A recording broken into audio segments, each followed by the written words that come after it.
and the Showboats have won it in overtime. Going to hand this off up the middle for Marable. He's going to fumble. Ball's loose, and St. Louis picks it up. That will do it. The Battlehawks defense makes a play late. Game on the line, looking to throw. Has time. End zone, incomplete. It's incomplete. The Stallions hang on to win. For overtime, DeLeo to throw, pass, caught by Roland, needs some help. Not gonna get it, he stopped a yard short. Houston will pull off the upset. Looking to throw, has time, deep, right side overthrown, picked off. It's intercepted by Keenan Isaac. He's gonna need it right there. If they hand this off right side for Roland, they convert the 10-5. Chris Roland, I should shut up. Chris Roland touchdown. That's the dagger. Knicks toss left side and there's room. Has past the 30, past the 40, past the 20, 15, 10, 5. RJ Harvey. There we go. One play. Just need one play out of you. Gonna play action and look to throw. Mariota, sometime. Pass, intercepted. It's picked off. Yes, yes. One play was all they needed. Jack Jones. Williams, play action. Rolling left, looking to throw. Has time. Pass, end zone, intercepted. It's Keyshawn Nixon calling game. Darnold to throw. Has time. Pass, wide open. Over the middle. The Seattle Seahawks do it. Play action looking to throw. Williams has some time. Pass deep. Over the middle. Has a man. It's DJ Moore. Touchdown Chicago. They win in overtime. Snap good. Hold good. Kick up. And he missed it. Wide right. The Steelers will host Houston on Monday night. Williams in shotgun. Back to his right. 3 receiving options to the left. 4th and 4. Trip to Seattle on the line. Man in motion. Williams looking to throw. Pressure coming. Rolling left. Trying to buy some time. Back near the 40. Pass left side. Williams is caught. Touchdown Chicago. Cole Kmet. Somehow the magic remains. What? May looking to throw in 3rd and 6. Rolling left. Gonna take it himself. And that will do it. A first down carry. It's a gain of 7. And the Patriots have booked their ticket to Santa Clara. Zeros on the clock. The Seattle Seahawks, for the first time since 2014, are your NFC champion. Hello, everybody, and welcome on in. The final game of Week 5 for the UFL, the final game of the doubleheader. The Louisville Kings looking to build off of their first win last week against Houston, and the Dallas Renegades trying to bounce back from their first loss of the season last week against the Columbus Aviators. Welcome on in. Kickoff is underway here momentarily from Dallas, and what should be a pretty solid game, ideally. Chandler Rogers getting his first start of the season today, as Jason Bean was traded to DC just last week, or in between weeks. So Chandler Rogers gets the start. James Robinson is now officially the main back here in Louisville, as Benny Snell was also released in between weeks. So it should be a pretty interesting game all around. I'm curious, though, at who the backup is going to be for Louisville today, if potentially they need to turn to them. I'm going to assume is N'Kosi Perry, but we shall see. Nonetheless, Chandler Rogers gets his first start, trying to lead this Louisville Kings team to back-to-back wins, and a really good opportunity to kind of skyrocket themselves back into the picture. Meanwhile, again, Dallas looking to avoid going on a slump and losing back-to-back. So we shall see how this one goes. It is also the final home game for Dallas through technicality reasons. This is the final game they will be playing at Toyota Stadium this season. Their 5th home game of the year was relocated to a stadium about 3 hours south, and as a way to do military appreciation. I believe it's Fort Hood where it's relocated to. So technically the final game, for the final official home game for Dallas, but we'll see how this one plays out. I picked Dallas to win this one, if I remember correctly. I can double check real quick. Yeah, I picked Dallas. So we'll see. Should be a good one, though. Time will tell with it. I expect Dallas to bounce back pretty well from that loss. Also, I don't really expect Louisville's defense to do to Dallas what the Columbus defense was able to do. But we shall see. Kickoff is about 3 minutes away, according to the stadium jumbotron that's shown there at Toyota Stadium. But yeah, we shall see. Victor Wembanyama in the NBA cleared to play tonight. That's a good addition for San Antonio.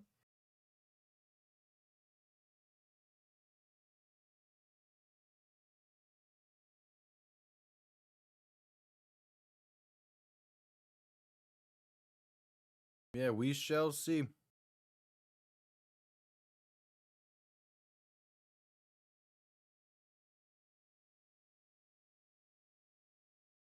Kickoff moments away here.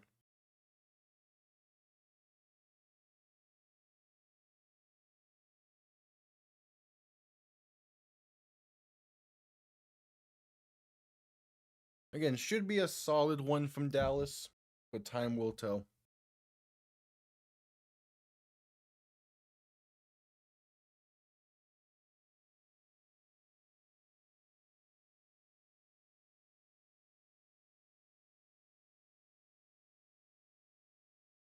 Yeah, we shall see in this one.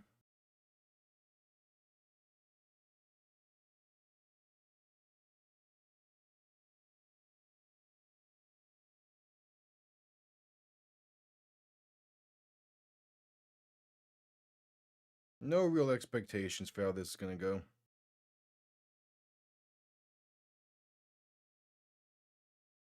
Aside from I expect Austin Reed to have a bit better of a showing in this game.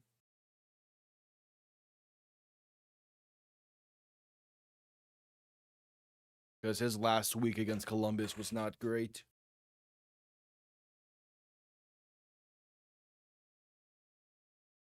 And we'll see how filled up this stadium gets here in Dallas. Again, the final game at Toyota Stadium on the year. Feels a bit weird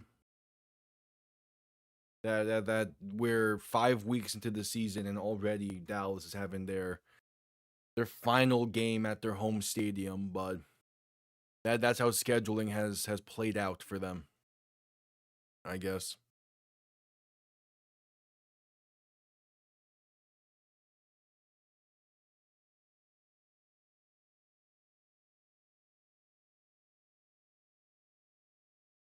So we shall see.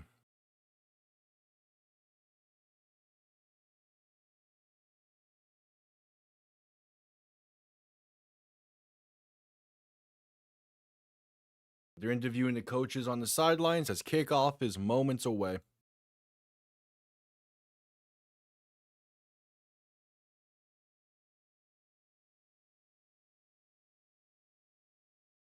It will be Dallas getting the ball first in this one. So we'll see Austin Reed and that offense to begin.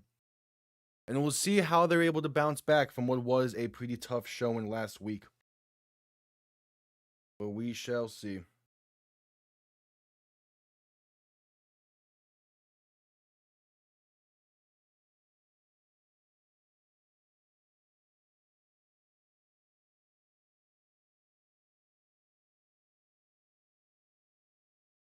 All right, teams are lined up.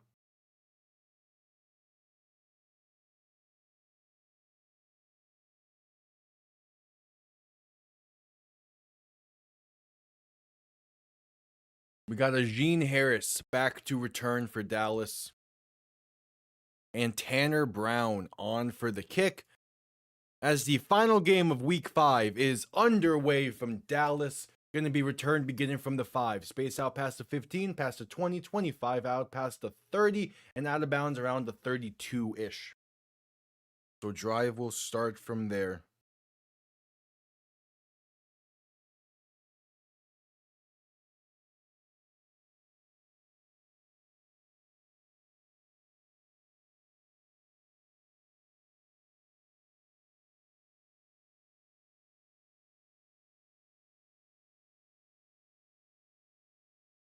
First and 10. Reed in shotgun back to his left. Two receivers to each side. Ball on their own 33. Reed looking to throw. Has some time. Pass over the middle is low and incomplete. All right.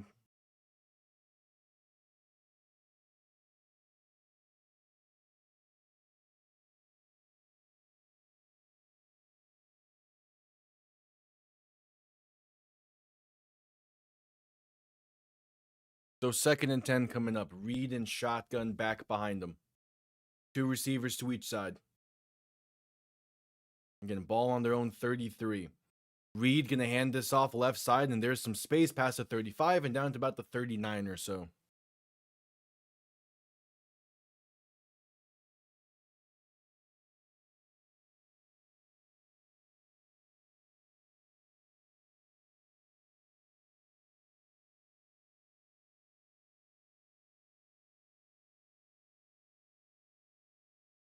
So 3rd and 4 now. Reed and shotgun back to his left. Three receivers to the right. Going to look to throw. Reed with some time. Pass over the middle is caught with space. Past midfield and brought down right around the Louisville 47. It is Seth Green on the grab. And the Renegades are moving on the opening drive.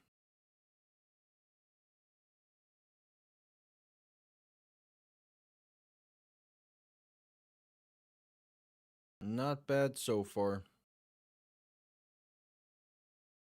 Reed gonna hand this off up the middle, and that's gonna be a gain of a yard, maybe 2.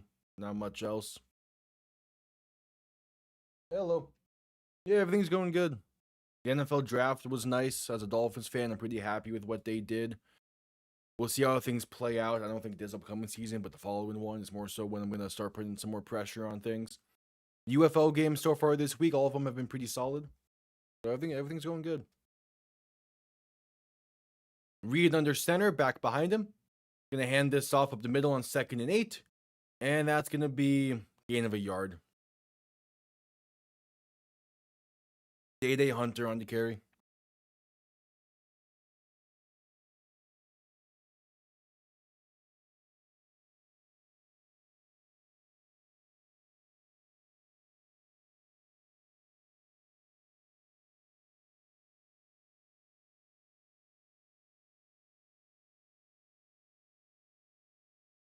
Reed in shotgun back to his left. Three receivers to the right. 3rd and 6. Man in motion right to left. Reed play action looking to throw. Stepping up, buying some time, and gonna be sacked. Maybe gets the ball out, but it's gonna be incomplete either way. Either 4th and 6 or it's gonna be a 4th and long, and either way the offense will stay on the field.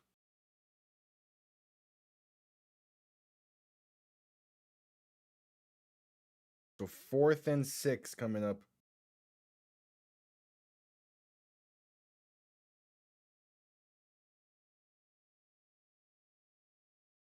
Yeah, I think he might be down there sooner.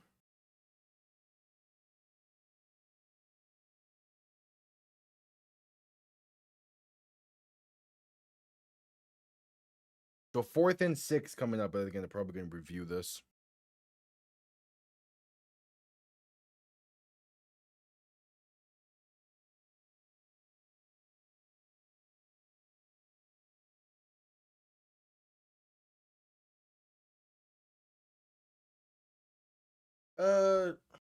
I feel like Caleb Downs would have been a good pick for the Giants, but I'm also not going to complain about them getting Arvell Reese when he probably should have gone sooner than what he did. I need to look at the rest of the draft because I'm blanking on it. Hold on.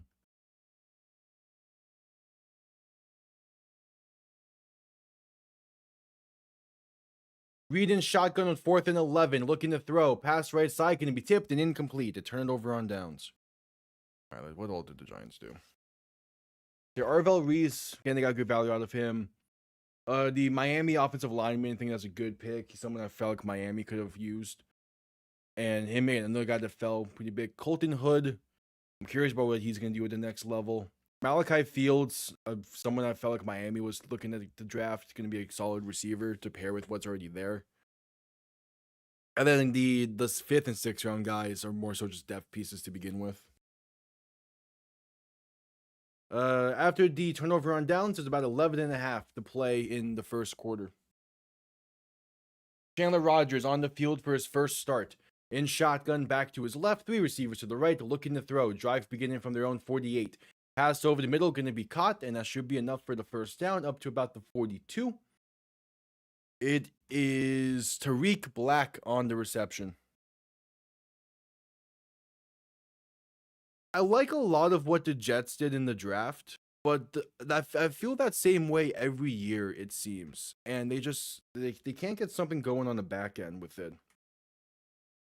They make solid picks, but then they just can't get those guys to perform. Handoff right side on 1st and 10, going to lose about maybe a yard. I do find it funny though that the Jets drafted essentially their head coach in D'Angelo Pons.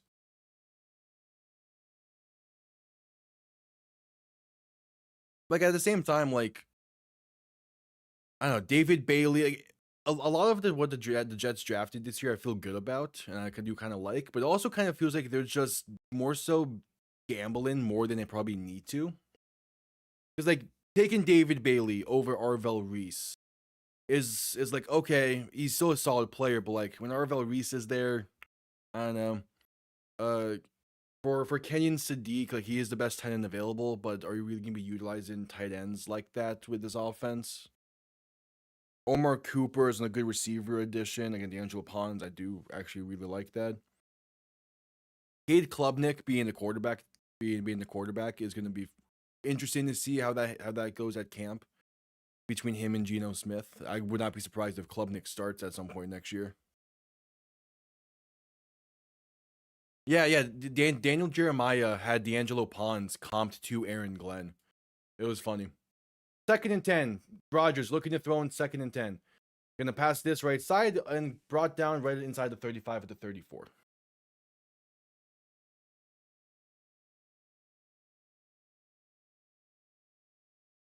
I mean, still, it's hard to say with tight ends if they're steals or not when they go in the first round. 3rd and 2 for Rogers. Gonna pass this right side, and that's incomplete. It's hard to gauge with tight ends how much of a steal are they really, because typically a team only needs one really good receiving tight end, and then the other one can be more so blocking focused. So like it's hard to gauge tight ends exactly like if they're steals or not, because it's not like a receiver or a running back where you pretty much know like exactly the skill set you're gonna want for them. Because for a tight end, you can have 3 tight ends with all completely different skill sets, and they're all Pro Bowl caliber players. All right, penalty on the play was offside against Dallas, so it's 1st and 10 for Louisville. Rogers in shotgun, back to his left, 3 receivers to the left as well. Gonna hand this off up the middle, and that's a gain of about 3.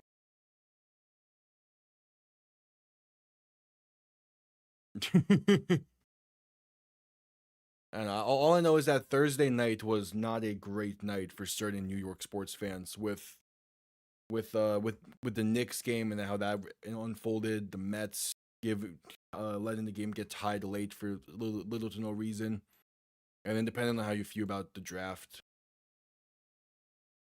Rogers in shotgun, back to his left, 3 receivers to the left as well. Gonna try and loft this one left side, and that's incomplete. Looking for James Robinson.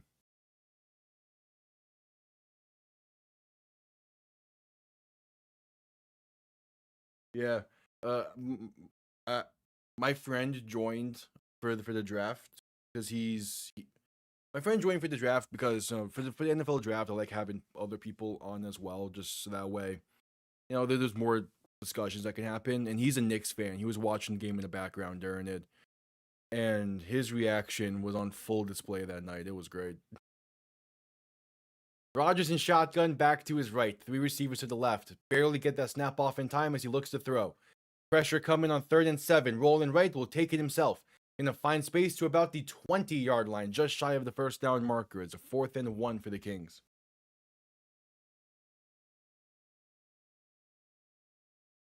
But yeah, as the weeks go, I'm gonna let the coaches and everything figure out with these prospects. I don't start really looking into like how everything fits together for draft prospects until after the UFL season when I start my season preview for the NFL. So everything's just in the rough spot, right? Not rough, like not rough as in bad, but like rough as in not polished just yet. So I have rough thoughts on all these things, but I'll hone in on them once the UFL season ends. Yeah, and that's been the biggest issue with Louisville pretty much the entire year. And it kind of doesn't make a lot of sense because of how much talent's in that running back room. 38-yard kick from the right hash for Tanner Brown. It is up and right down the middle. So Kings get the early lead. I was so high on Louisville to begin the season, and then they just have not been able to put it together properly, it seems. I don't get it. Again, they're just in... They're one of those teams that's still trying to find an identity, I guess. As we head to commercial break. Yes, I think they'll score more than 20. I would be shocked and a little bit concerned if they don't. If they get hold to under 20 for back-to-back weeks, I think panic will start to settle in for Dallas. They're not quite there yet, but they're potentially getting close.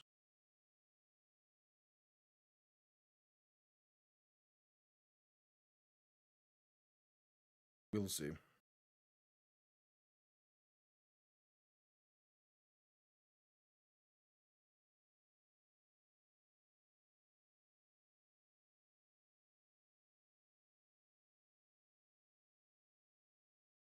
Yep, add commercial break.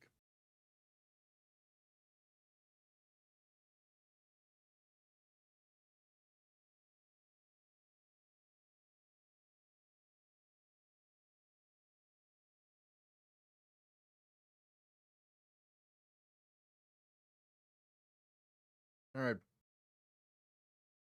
Only a field goal to show for the first two drives of the game.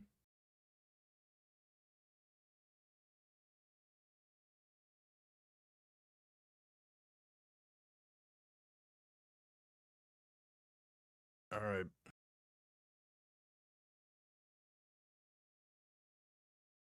At commercial break.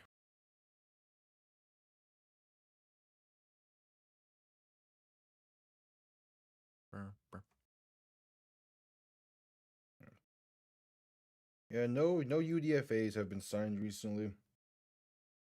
Although I feel like every year there's like one or two UDFAs that end up like cracking the roster spot and end up like doing pretty solid for a team. I'm hoping that'll be the case for Miami this year. I know they signed Le'Veon Moss as a UDFA from A&M. That should be an interesting one. Probably will end up being like a running back 4, but you never know from there. Yeah, I do. I always do. As long as I can properly like see the jersey number, I will. I always try to give players credit when they make a play, especially in a league like this where you never know which singular play could get them back to the league. As we're just getting back from commercial break.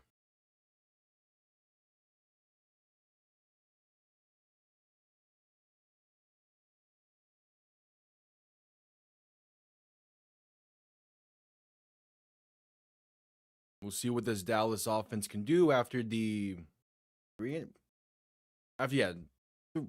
short opening drive of the game.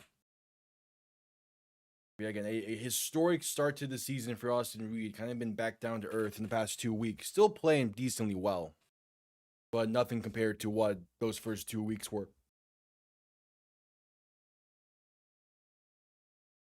The teams lined up. Tanner Brown set to send this one away. Ajeen Harris back to return.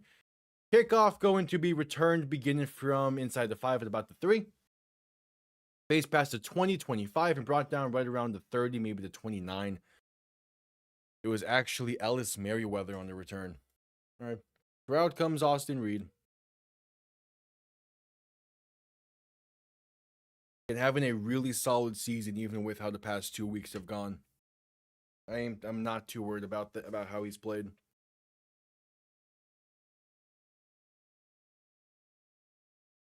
Reed in shotgun, back to his left. 3 receivers to the right. Reed gonna hand this off up the middle, and that's gonna be stuffed at the line for no gain. Maybe if they're generous, they give Merriweather a yard. But not much else. 7:25 to play in the first 10 counting. Yeah, they gave him a yard.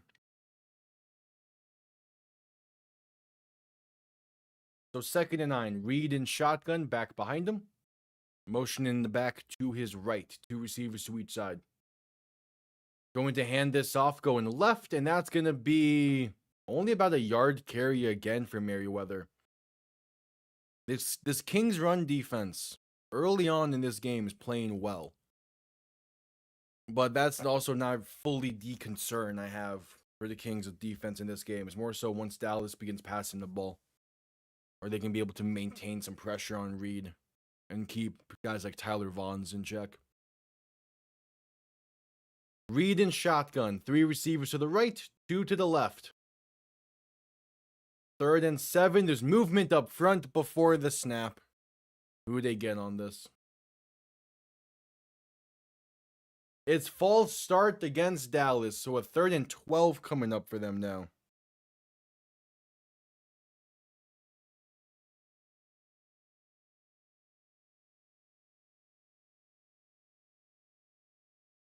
So 3rd and 12.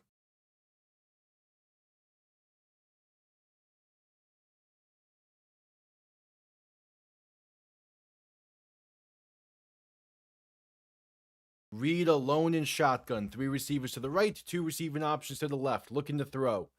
With some time, pass over the middle. It's caught for the first. Tries to get some room. Goes backwards a bit. Is he going to keep the first? Is Deontay Burnett on the reception? It's going to be close because he went backwards. It's 4th and inches. Deontay Burnett had the first by about 3 yards.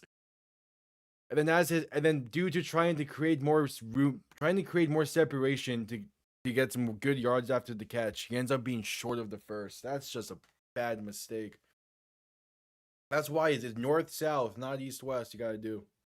So 4th and inches. Reed under center. Offense on the field. Handoff up the middle, and there's gonna be a stoppage. Timeout called by Dallas. Yeah, it was a bad mistake for Deontay Burnett to make there.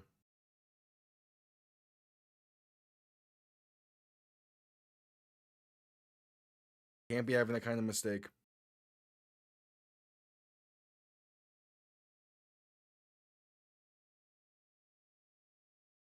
So 4th and inches coming up. 50 seconds and counting to go. Why is the clock still running? Yeah, because Dallas called time. Why is the clock still running? Hey, T-Fox, how you doing? The clock is still... Okay, cool. Clock operator is asleep.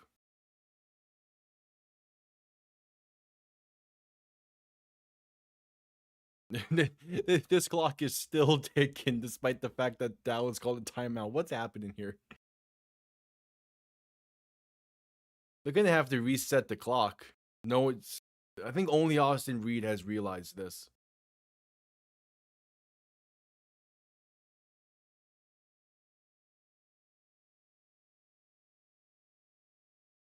Yeah, a full minute has been killed. Okay, there you go. They set the clock back to what it was. Nice. Took them long enough.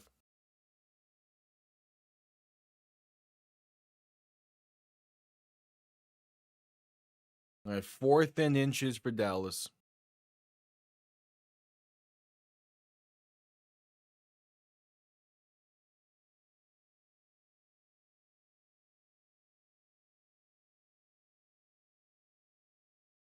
Reed under center, back behind him. 3 receiving options to the left. Handoff up the middle. Gonna be enough for the first and a whole lot more. Pass midfield down to the King 49-yard line for Ellis Merriweather. All right.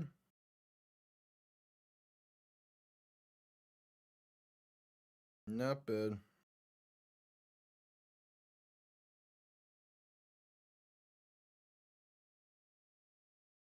So 1st and 10. Reed under center, gonna hand this off once again, and that's a gain of a yard. 2nd and 9 coming up. Cam Datzler on the tackle there.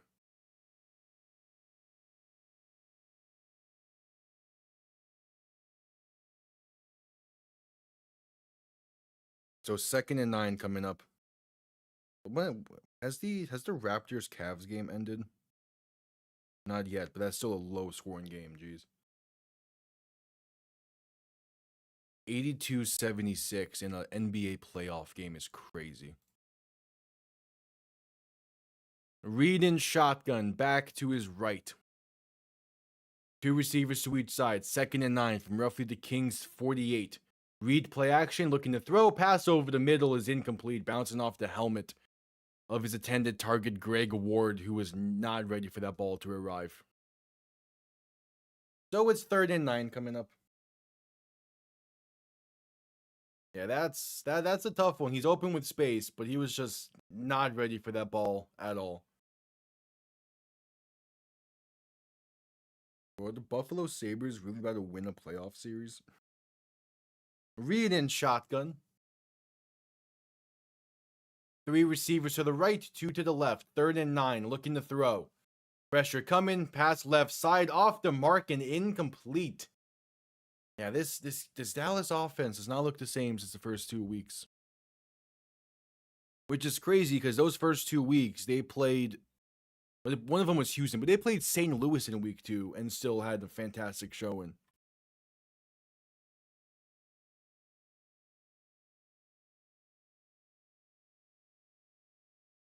Either way, 4th and 9. Reed in shotgun, back to his right. 3 receivers to the right as well. They need the 39-yard line. Play action, looking to throw. Reed with some time. Rolling right to buy some more. Pass back over the middle is off the mark and incomplete. Looking for Emmanuel Butler, who was open, but the ball just was not on target. And it's a turnover on downs for the Renegades once again. Trying to go cross his body on that throw. And if it's on target, it's the first and maybe some more there. Instead, it's 3 minutes to play in the first quarter. We go to a commercial break. It'll be Kings ball from their own 48-yard line.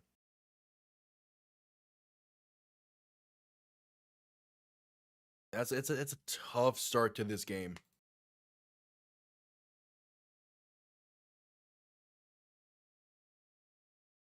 Well, we had commercial break. It's a tough start.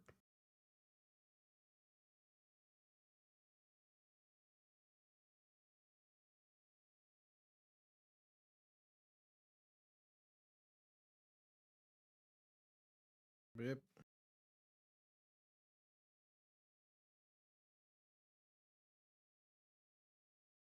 All right. Time to see what the Kings offense can do. As long as I feel like as long as the Kings offense does not turn the ball over and put their defense in a tough spot, they're gonna be competitive in this game at the very least. Will it actually amount to anything? Who knows? But they have a chance to be competitive, which is all you can really ask for when going against a team that feels as good as Dallas is. But we'll see. We will see.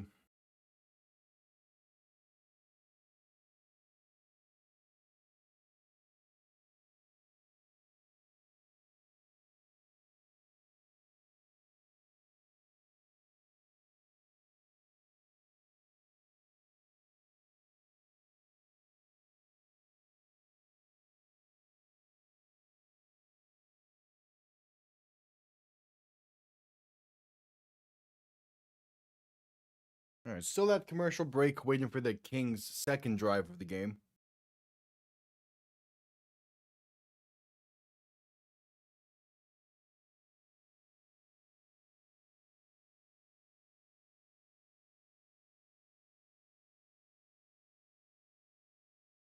So at commercial break still.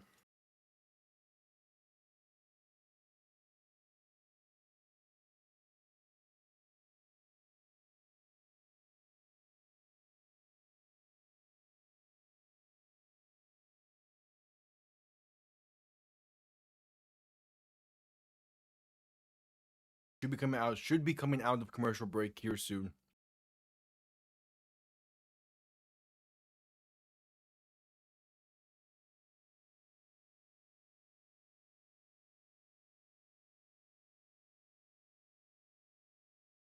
All right, here we go.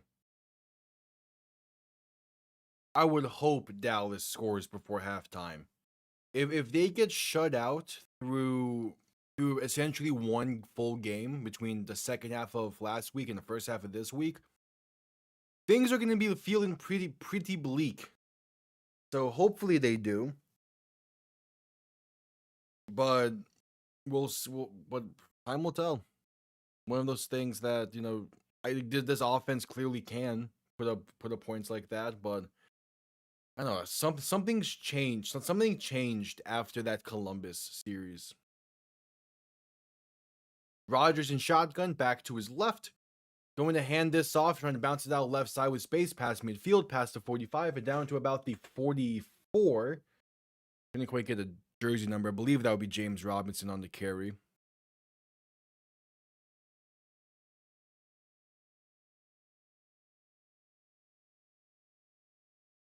But the camera that ESPN is using for this game is a bit far from the action. Rodgers in shotgun, back to his left, 2 receiving options to each side, 2.5 to go in the first. 2nd and 2 coming up, going to hand this off up the middle once again. And that should be enough for the first, a gain of roughly 3. And that is Jaden Sheard. No, James Robinson on the carry. Okay, that looked like a 2 for a sec. Yeah, James Robinson on the carry. Part of me just really wants Jaden Sheardon to get more carries. Because he is such a good back, but nope, James Robinson on back-to-back carries. I believe Sheridan is their go-to return man, though, so that's something. Oh, okay, the spot had him short. It's 3rd and inches. Rodgers in shotgun, back behind him. 2 receiving options to each side. Tight end in motion, right to left. Play clock winding down, and they're not getting that snap off in time. Delay of game against the Kings. Gonna make it a 3rd and roughly 5.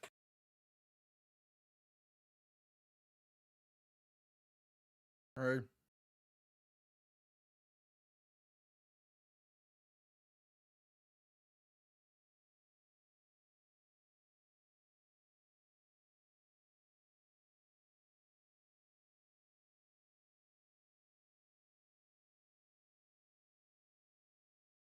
So it's the 3rd and 5.5, 3rd and 6-ish. Rodgers in shotgun, back to his left, 2 receivers to each side. Ball on the Dallas 47. Rodgers looking to throw. Pressure coming and sacked. Back at his own 46. So it's going to be a 4th and long here. Darius Morange, one of the 2 Renegades, get into the backfield there. The other was Willie Taylor. So it's 4th and 11. Potentially the final. No. 45 seconds to go in the first quarter. Rodgers in shotgun, back to his left. 3 receivers to the right, looking to throw. Pressure coming, trying to buy some time, and going to be sacked again. This time back to the 45-yard line. It's Willie Taylor back-to-back plays into the backfield. And it's a turnover on downs for the Kings. Defensive game to start things off. Yeah, Willie Taylor finishes the sack that was initially started by... I wish this was a higher quality pronunciation guide.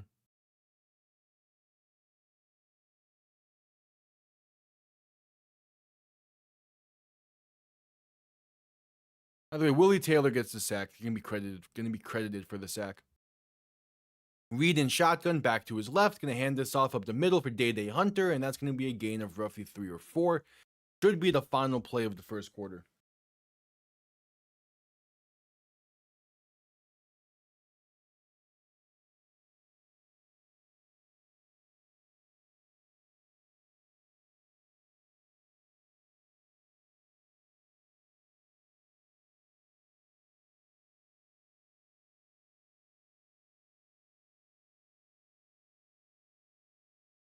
And yep, that'll be the end of the first quarter.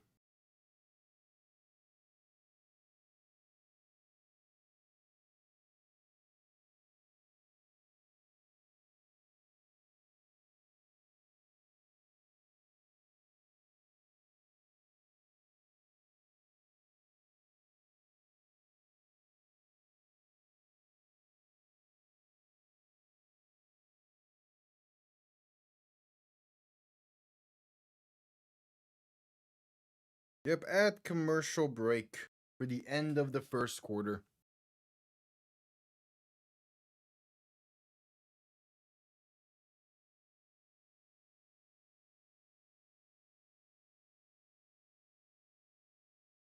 At commercial break.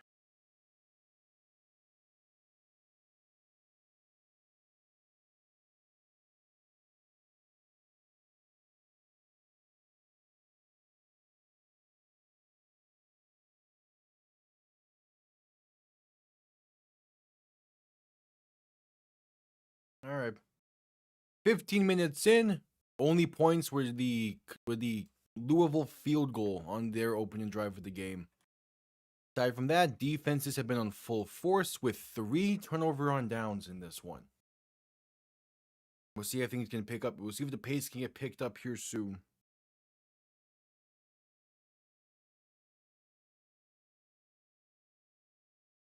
But that commercial break first.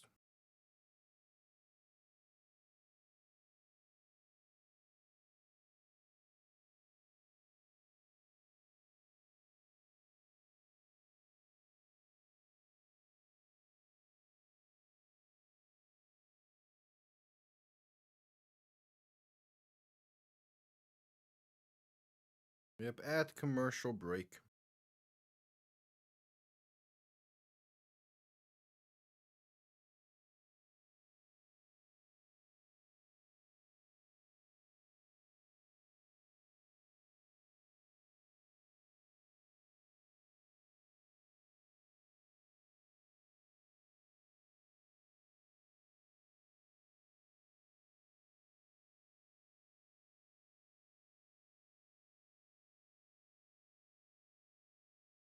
At commercial break.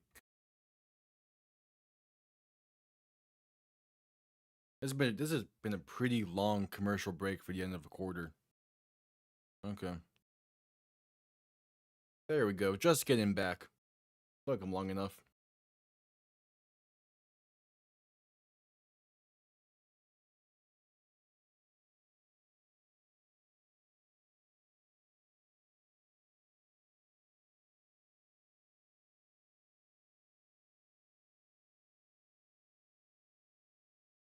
And yep, there's the Stanley Cup playoff picture. Only team to advance so far is Carolina. Though again, Buffalo about to go up 3-1 in that series right now.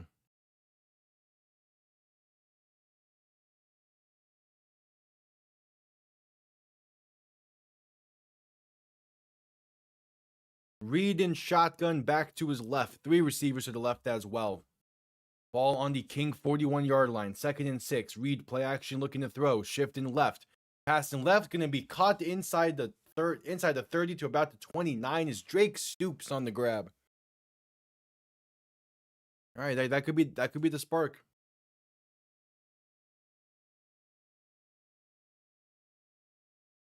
That could be the spark.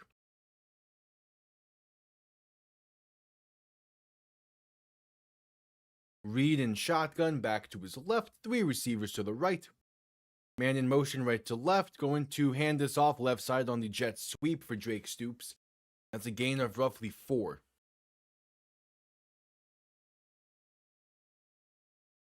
So a 2nd and about 6 coming up.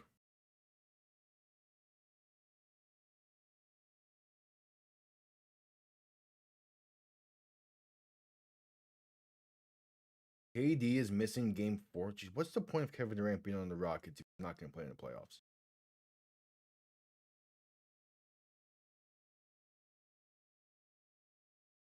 Reed in shotgun back behind him on 2nd and 6. Going to hand this off up the middle, and that's going to be a loss of roughly 4.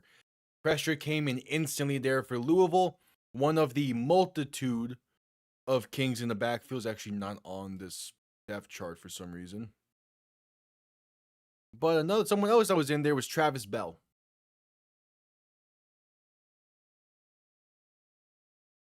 How is Jalen Allen was also someone into the backfield there. There was a ton of Kings back there. So 3rd and 10. Reed in shotgun. Reed in shotgun. 3 receivers to the right, 2 to the left, looking to throw. Pass right side is caught with plenty of space. Enough for the first and then some. Down to about the 15-yard line is Drake Stoops. The Renegades, the first team to reach the red zone today for either side. Took them into the second quarter to do so.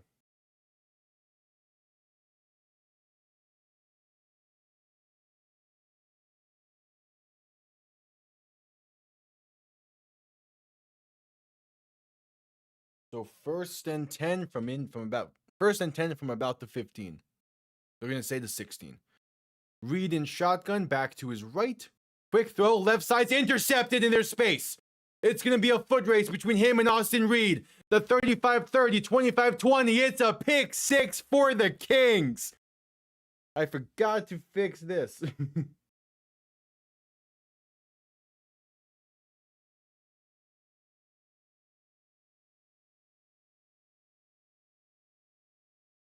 There we go. It's a pick 6 for the Kings.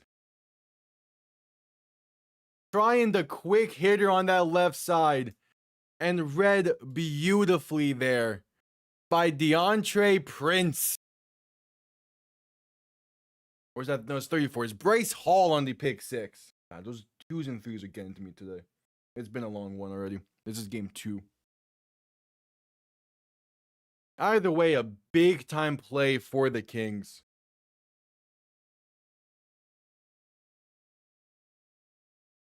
The 3rd interception thrown on the season for Austin Reed, and it goes to the house.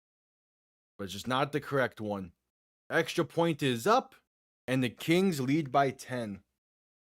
All right, even though there's still 12:20 to play in the first half, I think it's time to start to panic if you're the Renegades.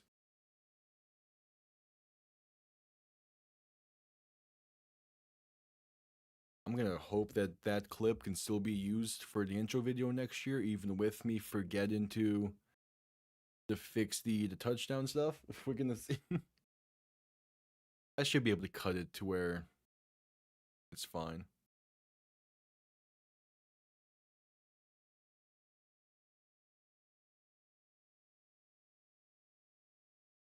But that's a tough play for Dallas. Austin Reed, man, has not quite looked the same since halftime of last week.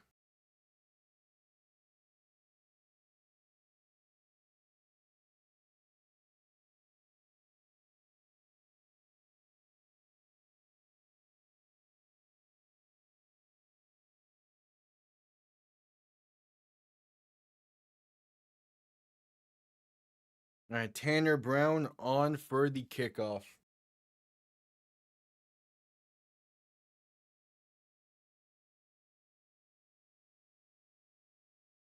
$12:23 to go in the first half.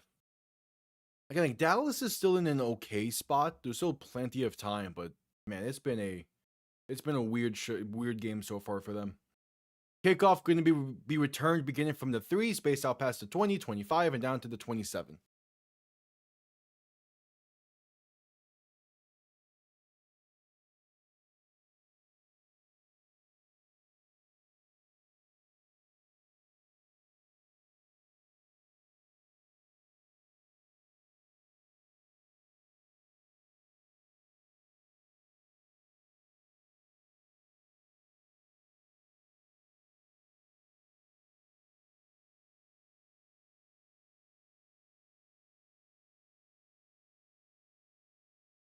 All right, Reed in shotgun, a back to each side. 1st and 10 from their own 27. Man in motion left to right. Reed, play action, looking to throw. Has some time, pass left side is intercepted again. Back-to-back pass attempts, and the Louisville Kings are in business. Corey Mayfield skying high for that one. Oh no, Dallas.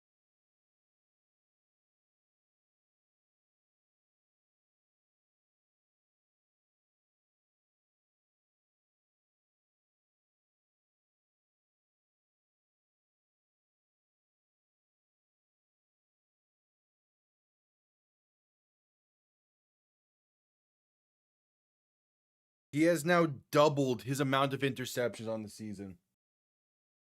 He's in St. Louis. They traded him this past week.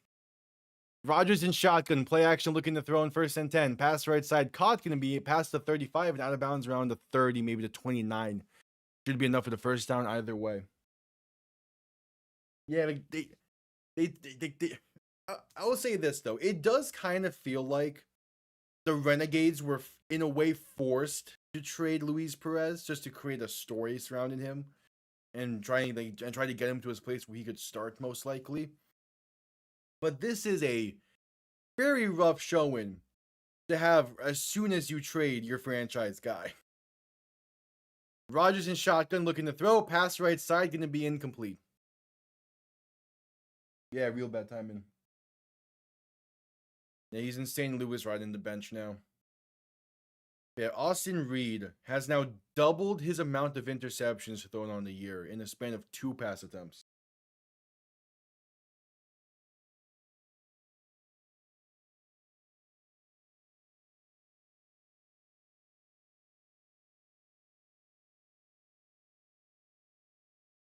It's 2nd and 10. Rodgers in shotgun, a back to each side. Going to hand this off, going right. And that's going to have space inside the 25, inside the 20, and fighting his way to about the 12 is is Ian Wheeler on the carry. Jeez. I need this ESPN broadcast to zoom the camera in.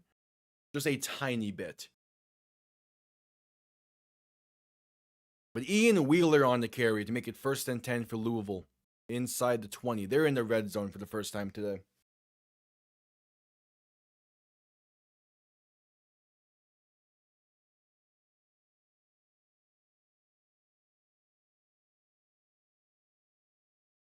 So 1st and 10 from the 16. Rodgers under center, play action looking to throw. Has some time, pass left side, wide open, but off the mark and incomplete. Tough miss when you have someone that wide open for 6. Was looking for Zach Davidson. 2nd and 10 coming up.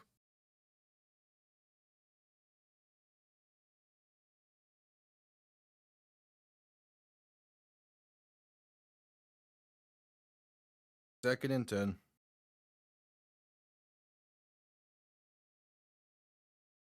Rodgers in shotgun, back to his left. Three receivers to the left as well, looking to throw in 2nd and 10. Pressure coming, stepping up, rolling right, buying some time, still looking, and now taking himself for a gain of roughly 2 inside the 15.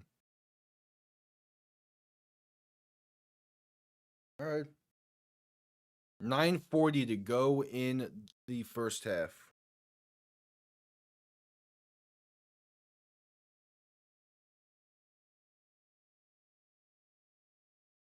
As there is now a king offensive lineman still to get up after the play.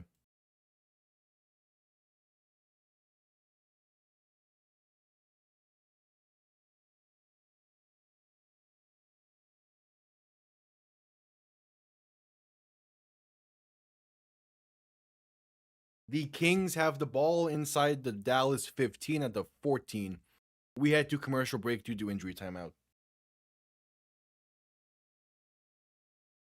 Yeah, the scoreboard is based off of Madden 10 and 11, so the possession is a glowing colored above the score.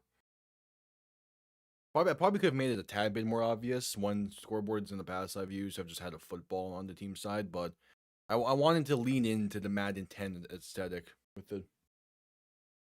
Hello. Hey, Houston won earlier. There's something. They had a 4-point win earlier against Columbus.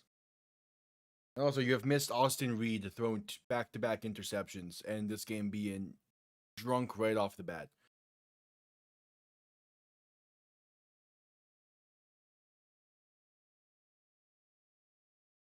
Yeah, it was not a pretty win for Houston, but honestly, they'll take any win they can get at this point. But it is a game that set up a really nice rematch next week in Columbus. That should be a fun one. It was Nolan Henderson. He got the start again. Definitely looked a lot better. Still has yet to throw a touchdown pass on the season, but he's also have now led 2 game-winning drives. So take it as you will, I guess.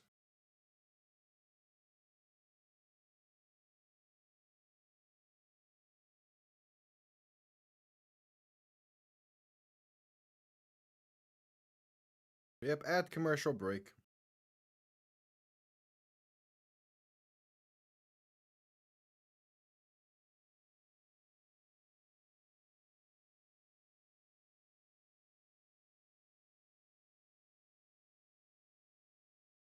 We await the Kings, 3rd and 7 from inside the 15?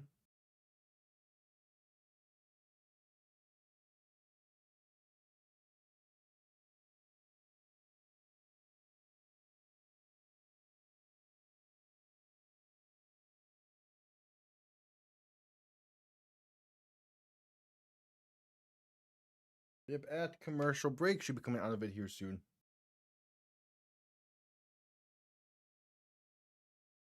Here we go. Just coming back from commercial break.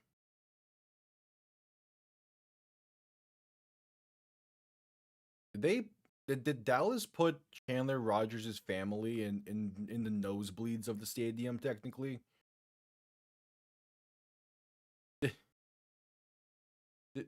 did they really pull a Jordan Love's family on Chandler Rogers? That's crazy.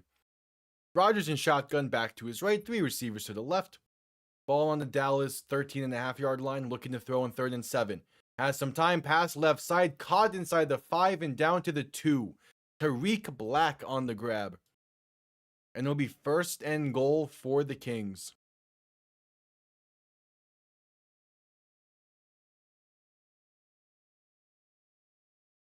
Yeah. Okay, good pocket presence there. Good blocking up front as well. Gotta have a bit of both sometimes.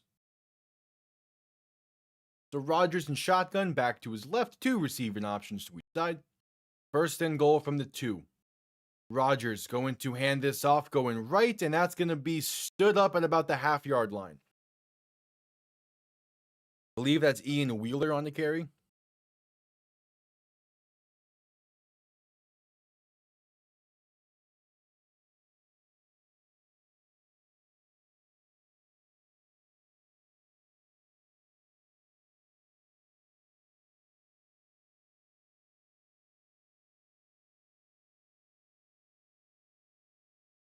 All right, so Rogers in shotgun, back behind him for 2nd and goal from the 1. 3 receiving options to the left. Rogers handoff up the middle and walking it in untouched is Ian Wheeler. It's a 16-point Kings lead with 8:23 to play in the first half. They have now scored 14, soon to be 14 points off of turnovers. And this game is getting ugly for Dallas. It's getting ugly.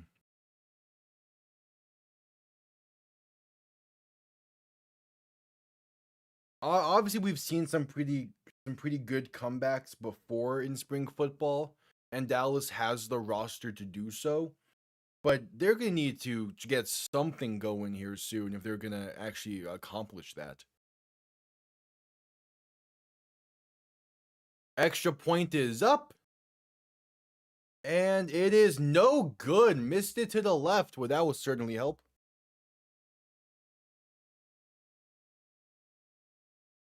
But still, taking advantage of the interception.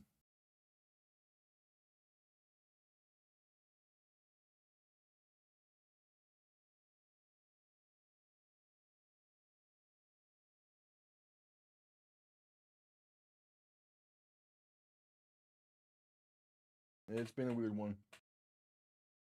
I don't know what happened. So something happened in that back-to-back against Columbus. That's just changed Dallas, it seems. I guess part of it is Columbus was like the first team that was able to be like, Yeah, if you just stop Tyler Vaughn's, what is this Dallas offense? And the answer seemingly has been nothing. So like I think it's all it is. Columbus was like, wait, how about we just stop their best offensive weapon and force them to do anything else? And Dallas has not been able to.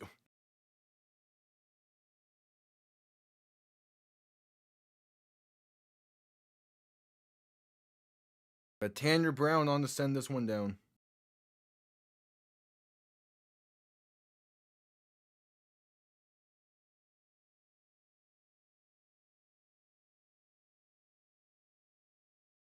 Yeah. I mean, that's just hockey in general. Any type of hockey is always a great watch, especially when it's a tight game. Going to kickoff going to be returned beginning from the 7, spaced up past the 20, 25, down to about the 30, maybe 31. I yeah. Hockey to me is one of the easier sports to get into because it is fast paced, there's a ton of action, and you can truly feel the energy and the emotions of the players while the game's going on. Like there's not a lot of other sports that you can really do that with. Football is like close, but there's obviously it's not like continuous action like hockey is. It's just action, small break, action. Reed in shotgun, back to his right, receiver in the backfield to his left. Ball on the 32. Reed looking to throw, quick dump off left side, caught by Greg Ward. Going to be past the 35 to about the 36 or 37.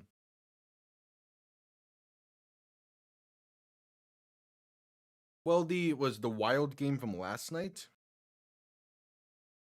I haven't been keeping up too much with the Western Conference these playoffs.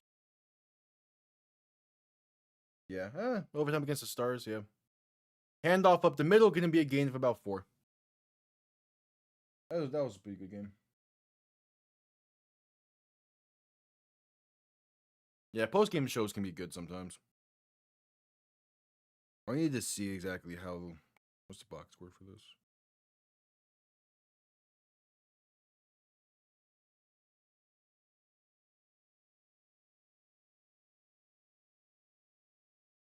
Well. All right, 3rd and 1. Reed under center, handoff up the middle. Gonna bounce it out left side with space, enough for the first pass to 45 to about the 48. That was Ellis Merriweather on the carry.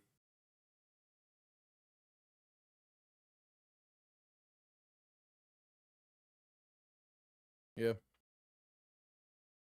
Well, I think a part of it might also be just like it's something new because it's like when you watch like your main team for as long as you do, you kind of get numb to a lot of like the ups and downs of them because you're like, okay, I've seen this before. I kind of know what's gonna happen. When it's something new, that gets you more invested in quicker. Reed dump off over the middle, going to be caught past midfield to about the 45 or 44 for Ellis Merriweather. But yeah, either way, hell yeah.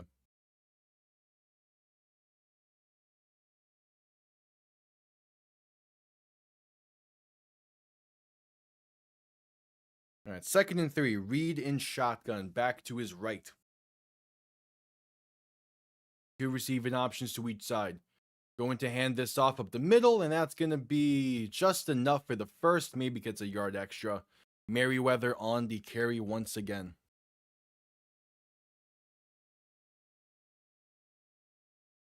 Hello.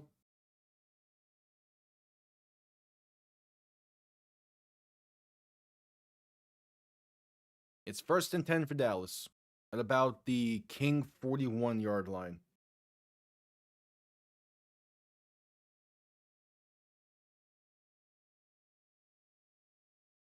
Reed in shotgun, looking to throw in 1st and 10. Rolling right, going to be caught just past the 40 to about the 37 or so. 5:15 just about to play in the half.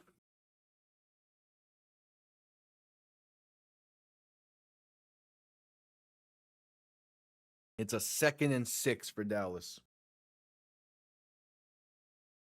Yeah, Reed shaking off the back-to-back interceptions, but so this is a Dallas offense that's not as explosive as what it once was.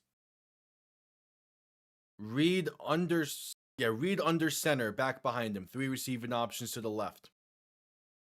Going to hand this off right side, trying to bounce towards the sideline. We'll get about 2.5 or so. It's Merriweather on to carry once again. All right. So third and decently short.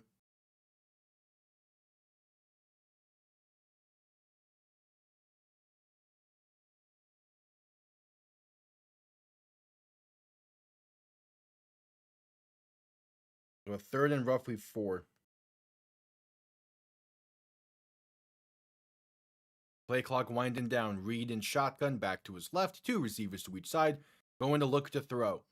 Reed with some time. Pass right side. Off the mark and incomplete.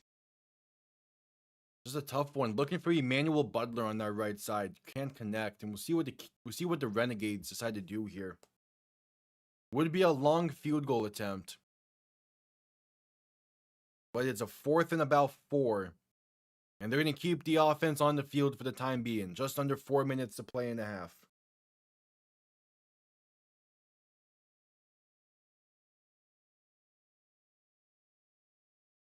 So Reed in shotgun, back to his right. 2 receivers to each side.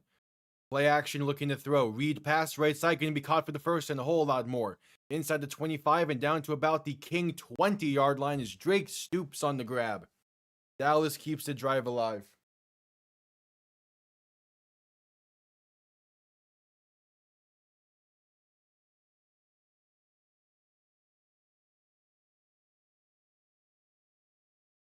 So 1st and 10.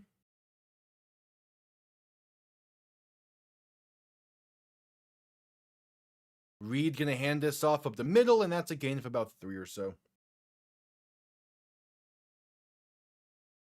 Yeah, just seeing a report about Miami's draft.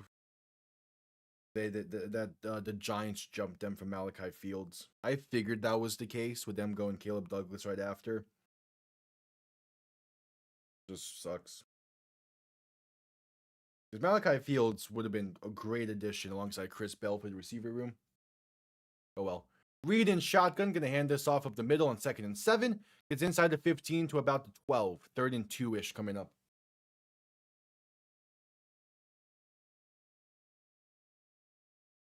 I get that, and I kind of agree. I feel like instead of just inside 2 minutes, it should be the final 5 minutes of each half where the running clock thing stops. I get the mindset of it though for the 1st and 3rd quarters.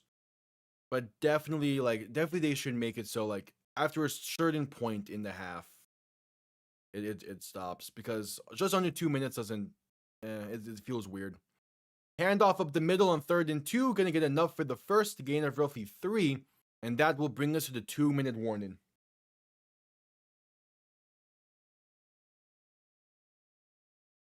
So 2 minutes, about officially a minute 57 to play in the first half. Dallas looking to have really their first truly great drive here if they can capitalize and finish in the end zone.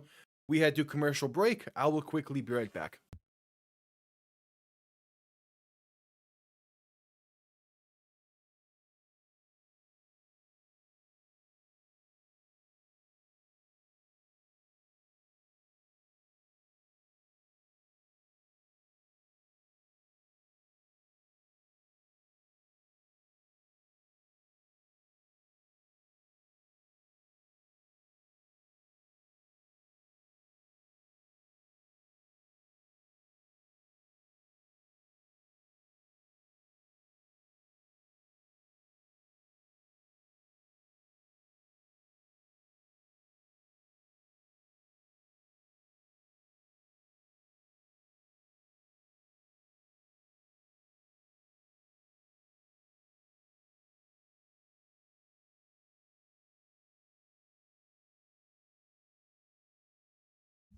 All right. Still at commercial break. We await the final minute 57 of the first half.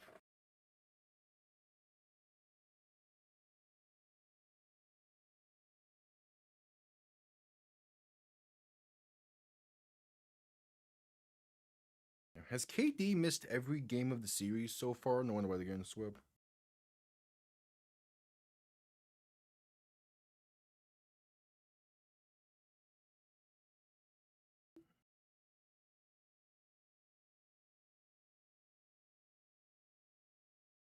Yep, at commercial break still.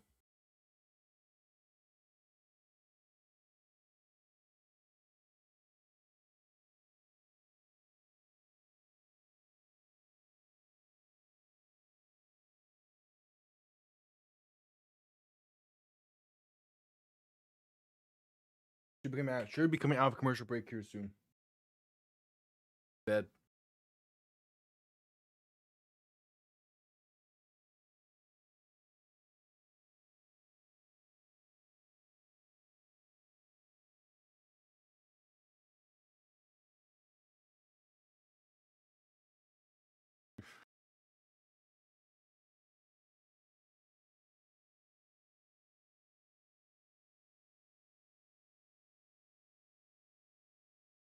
All right, just getting back from commercial break. It's first and goal for Dallas from about the 9-yard line of Louisville.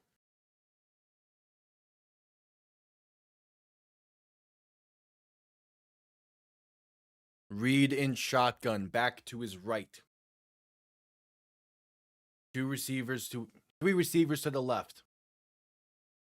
Looking to finally get on the board. Reed looking to throw. Has time, pass right side is caught by Emmanuel Butler. He is stood up at the 1-yard line. Second and goal coming up. Just have to punch it in from 1 yard out. Can't be that complicated.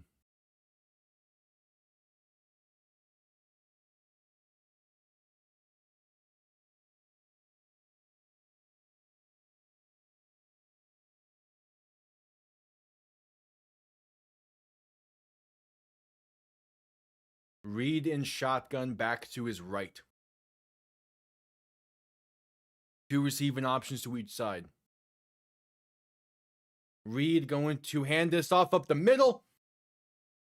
And it's Ellis Merriweather putting the Renegades on the board finally with 1:11 to play in the first half. It took them long enough, but their scoring slump has ended.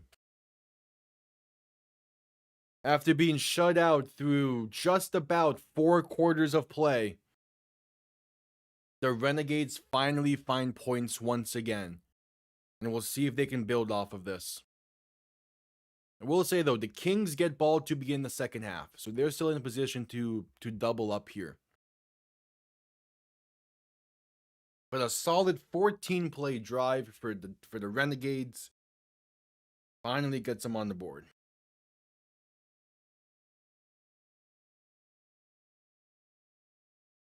The extra point, it is up, and it is good. 9-point game.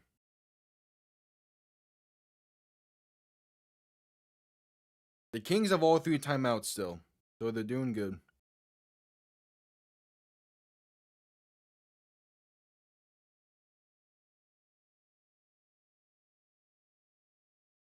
But first, a commercial break.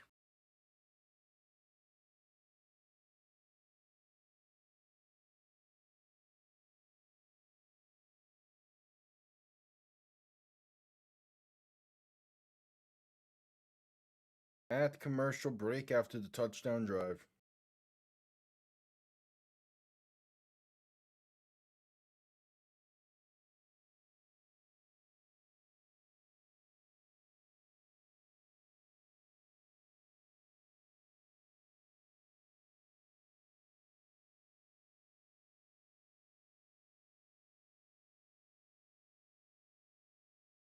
Yeah,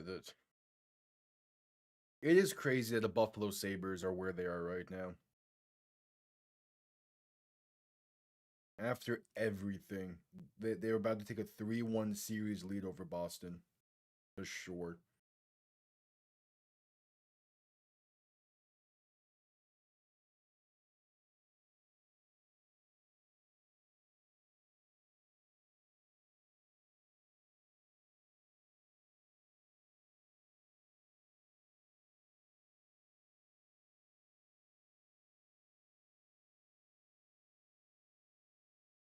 All right. Still at commercial break.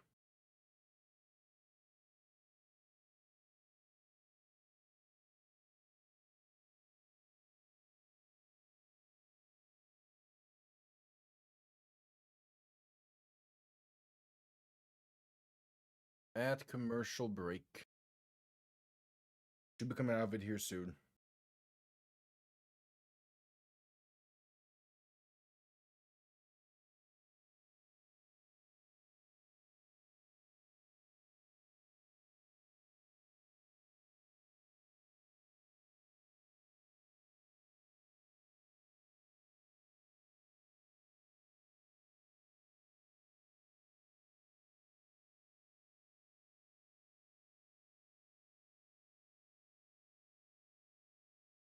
All right, just getting back from commercial break.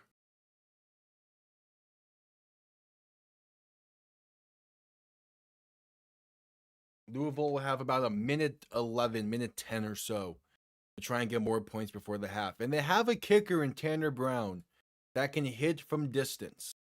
So it is very possible to get this back to a 2-possession lead by halftime. Dallas set to send this one away.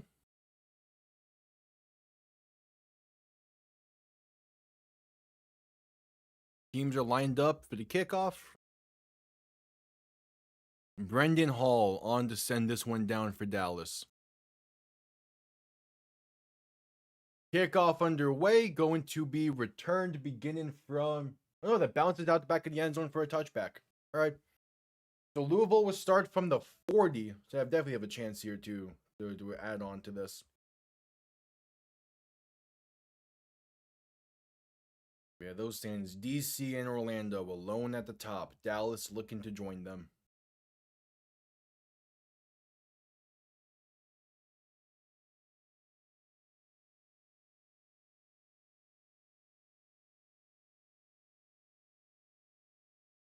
So 1st and 10.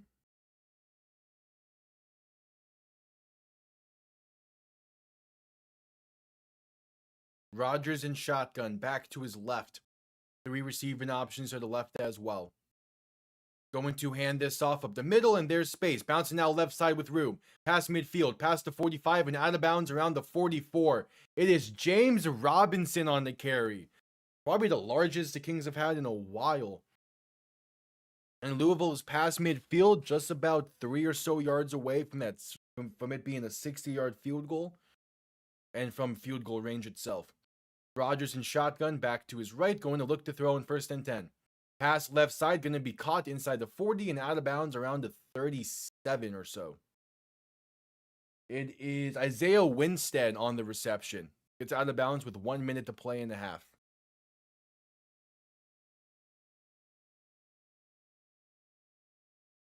So 2nd and 4. Rodgers in shotgun, back to his right, and there's movement up front before the snap. Should be a free play. Pass left side back shoulder, going to be incomplete, looking for Tariq Black. Either way, it should be a free play here for the Kings. As, yeah, it was offside against the Renegades, so 5 yards, 1st and 5 coming up.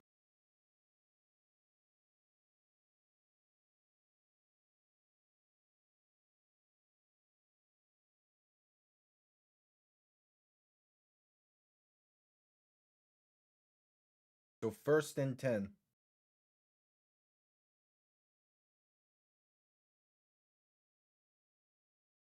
Rodgers going to hand this off up the middle, and that's a gain of about 3 or so. No, 1st and 10. Either way, it's James Robinson on the carry. Wouldn't it be 1st and... Oh, whatever. 2nd and 6 coming up according to the broadcast. And a timeout called with 52 seconds to go in the half. I would imagine the Kings are the one that called it.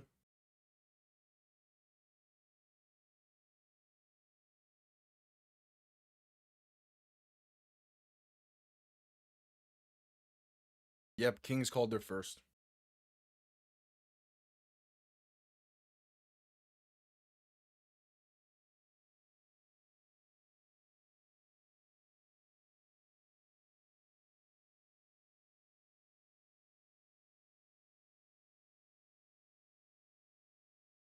So 2nd and 6 coming up.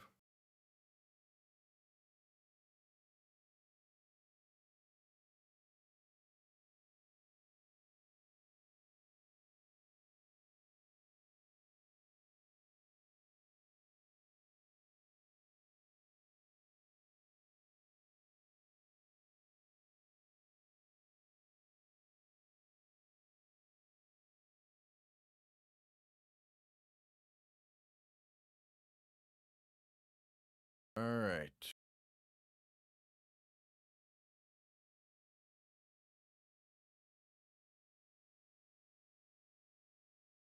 So on 2nd and 6, it's a handoff up the middle for a gain of about 2. Clock stops once again. The Kings call their second timeout. It's a 3rd and 4 coming up with 48 seconds to play in the half.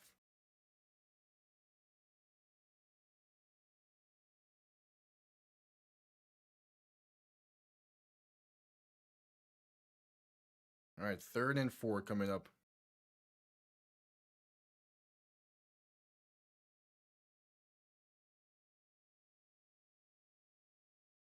Yeah, I will. I can try and pull that up real quick.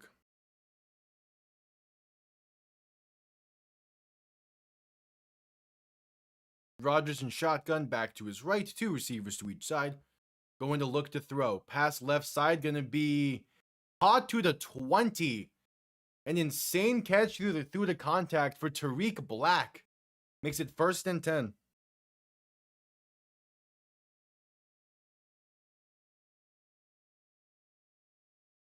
That is a insane catch through some heavy contact there. Rodgers looking to throw in 1st and 10, and there will be a stoppage now. Penalty marker down. Imagine this is false start against the Kings.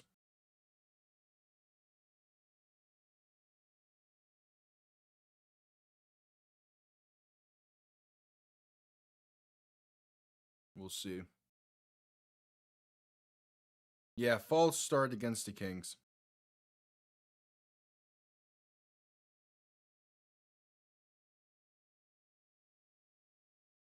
James Robinson currently has 34 rushing yards on the day.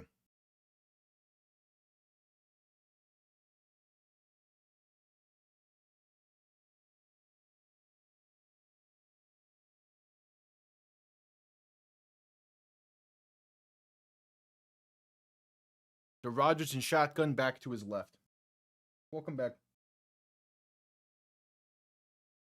1st and 15, 24 seconds to play in the half. Man in motion, left to right. 3 receivers to the right now. Rodgers looking to throw. Pass over the middle, going to be caught with space. Inside the 10, fighting his way inside the 5. Still going down to the 1. The ball does come loose, but he's down by contact. Tariq Black on the reception. And it's going to be a 1st and goal from the 1.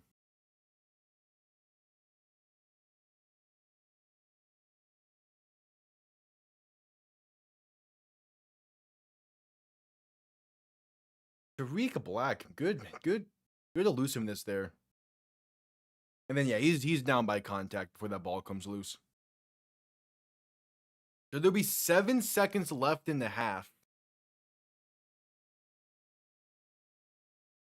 I'm curious if the Kings are going to try and take one shot towards the end zone before kicking the field goal. Because in theory, they have the time to just do a simple goal line fade or a quick slant.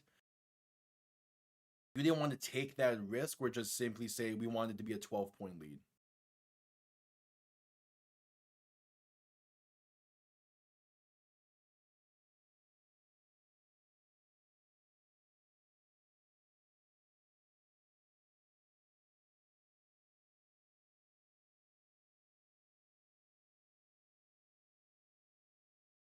And yeah, the Kings call their final timeout. They add 4 seconds back onto the clock because Kings called timeout as soon as he was down by contact. So they had to add the time back from when they let it run, thinking it could have been a fumble. So yeah, with 11 seconds, you definitely take at least one shot towards the end zone. You have plenty of time to do a quick slant, a goal line fade, just something quick that could even go out the back of the end zone if need be. And yeah, the offense is on the field. Rodgers in shotgun, back to his right, and now Dallas will call their second timeout. I think they let the clock run again by accident because now it shows 4 seconds when it should be at 11.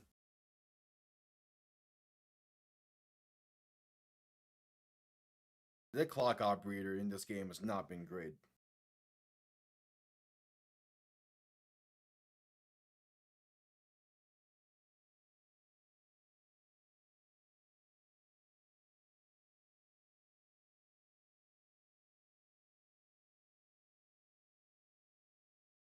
All right, first and goal.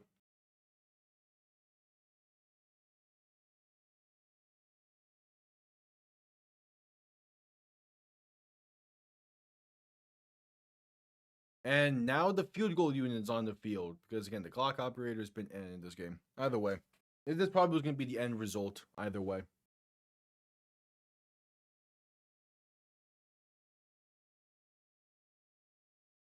So Tanner Brown from what's this? 19 yards out. Yeah, 19 yards out in the left hash to make it a 12-point lead at the half. Kick is up and it is right down the middle. And this is on top of the Kings getting ball to begin the second half as well. So they're going to do the kickoff, but as long as it doesn't go out the back of the end zone, it will bring us to halftime. So I'm not going to change anything.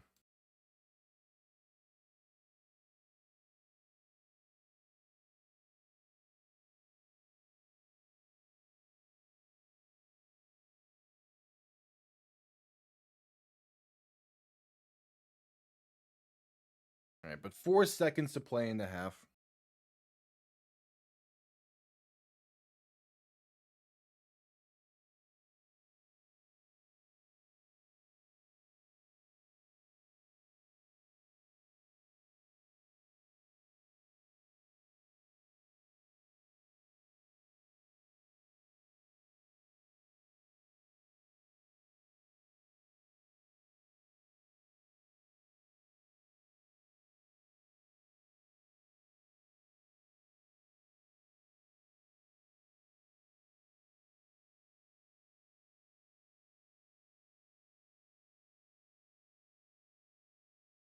Yeah, I always end up testing my luck with.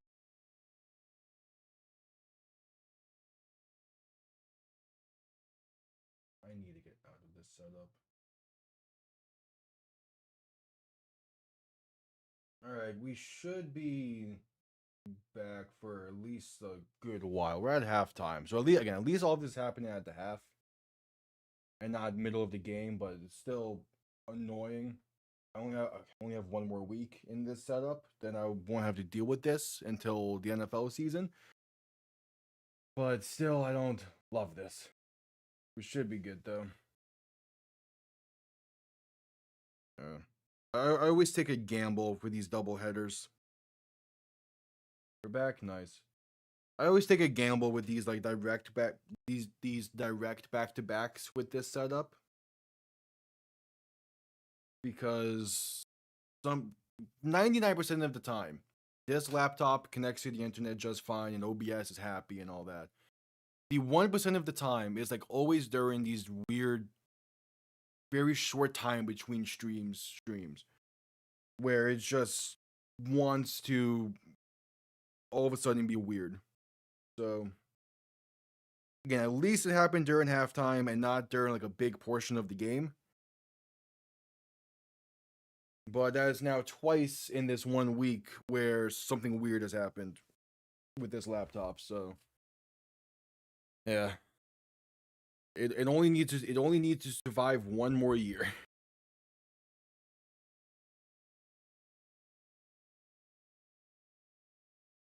So hopefully the extension I'm now connected to will be stable for long enough.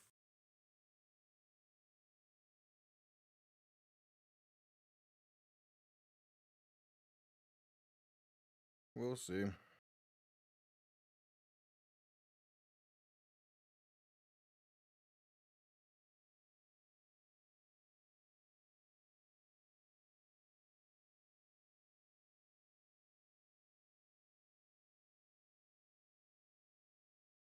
Yep, at halftime.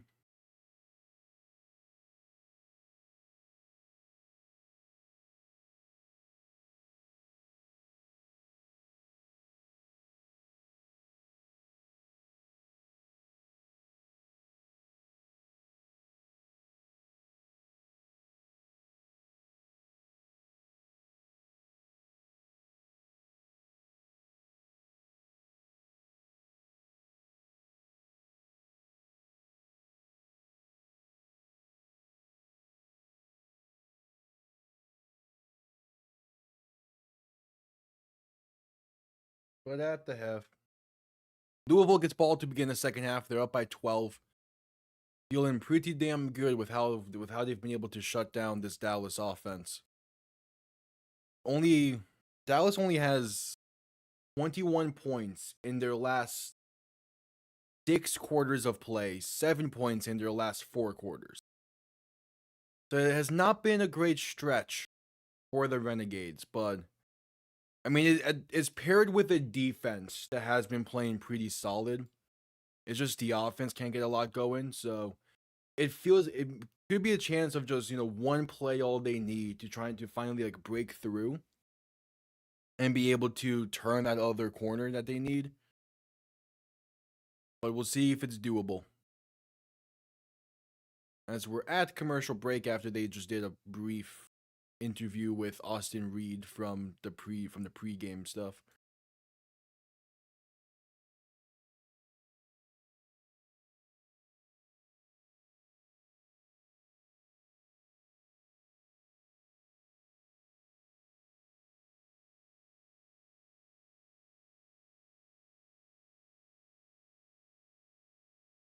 Yep, at commercial break.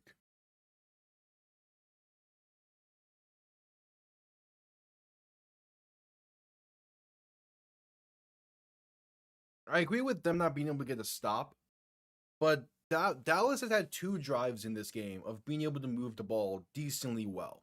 The touchdown drive before the half, and then the pick 6. Like they definitely are able to move. It's just not able to move the ball consistently, and that's where it could hurt them. But again, like we've seen tons of teams this week, throughout the years past, that for some reason when the second half rolls around, they can just lock it in. We'll see if Dallas is that type of team this week, as they definitely weren't last week. But you never know. I also still would not be surprised if we see Louisville begin to run away with this one.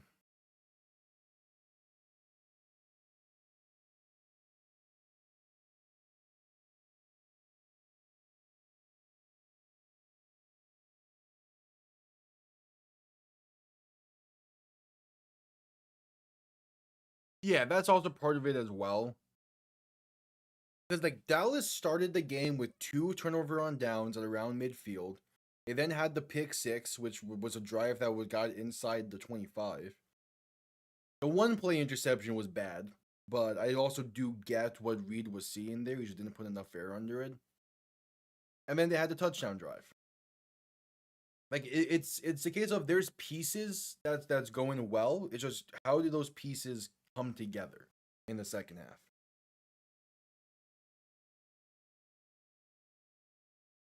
We'll see.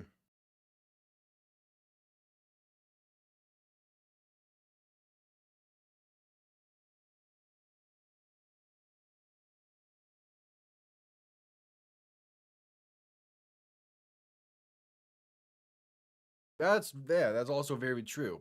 And because of that being the case, it means the Kings offense has not been able to do a whole lot themselves. Again, they've been gifted 13 of these points. If you I always kind of hate when announcers and people say this, but it does like logically have like a very small semblance of sense. But if you take away those interceptions, the Dallas is winning this game by a point. It's not the greatest of logic, but it does show that like it does in turn mean if they can just limit the turnovers and limit the bad mistakes, they're still very much in this game with how the game has gone up to this point and how the respective offenses have played up to this point. Now again, they're gonna need some help from their defense, gonna need some luck as well in that. But they're not. It's not the case where they're getting completely outmatched when looking at offensive production.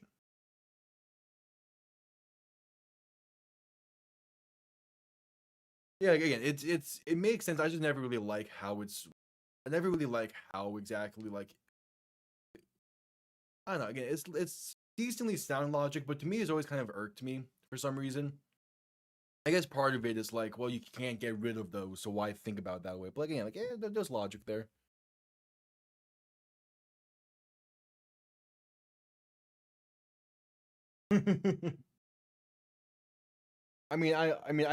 I'm very Miami sports brain as well. There's a lot of instances where I'm like, where I always tie something back to the Dolphins or any of those teams aside the Marlins. I don't care about baseball like that. But especially for like the UFL, where again it's a lot of new technically. It's good to be. It's always good to reference it to like something that people do know, in terms of just the NFL in general, so that they can be like, oh yeah, this is like a similar style of football. Yeah. Again, if any team can come back down big, it's Dallas. And like we saw last game, Columbus had 13 unanswered. In the St. Louis Orlando game, Orlando had, what was that, 17 unanswered.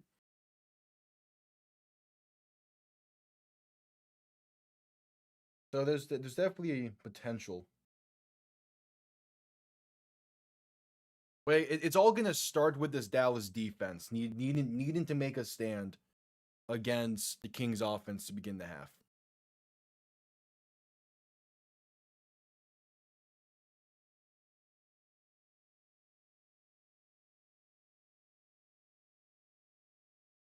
But again, like stats wise, aside from the turnovers, it's a pretty similar game both ways.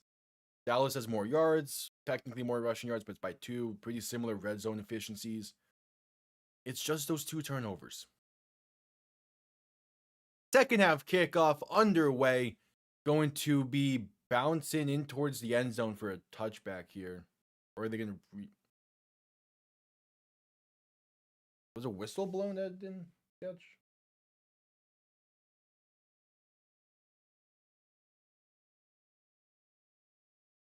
Seemed like they're going to re-kick here. Or they're going to re-kick. I guess the refs didn't necessarily blow their whistle to start the half in time. Or, yeah, whatever.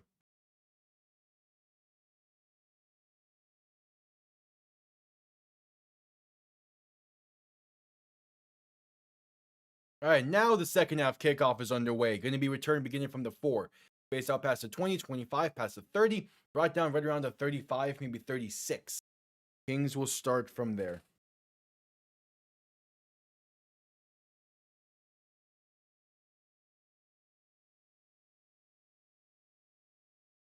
So out comes Chandler Rogers. Again, not having the greatest of games, but he's doing his part of this. He's not turning the ball over. And that does feel like that's all the Kings need to make sure to do in this game. Is just to make it so you force Dallas to go as far as possible. For Rogers in shotgun, back to his right. 3 receiving options to the right as well. Gonna hand this off up the middle. And that will be a gain of about 2 or so. James Robinson on the carry. I love seeing kind of what the camera angles these coordinators choose for the in the booth looks. Like Steve Logan's camera angle there. It looks like someone that's on a FaceTime. Rogers in shotgun, 4 receiving options to the right, looking to throw. Pressure comes quick. Stepping up, will take it himself. Space for a first and a whole lot more. Past midfield and down to the Dallas 48.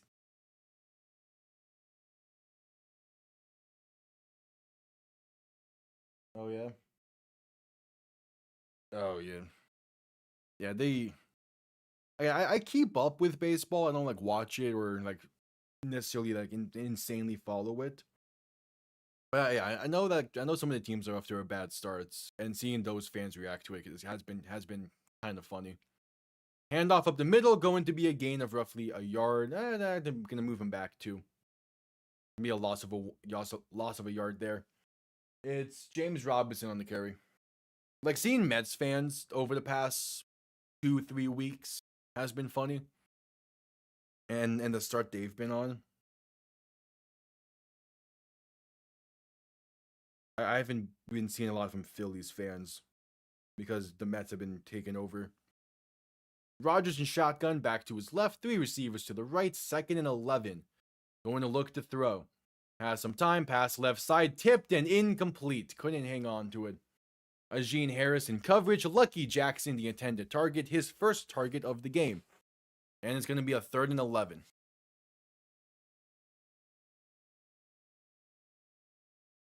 I know the Marlins are off to an okay start, considering that they are the Marlins.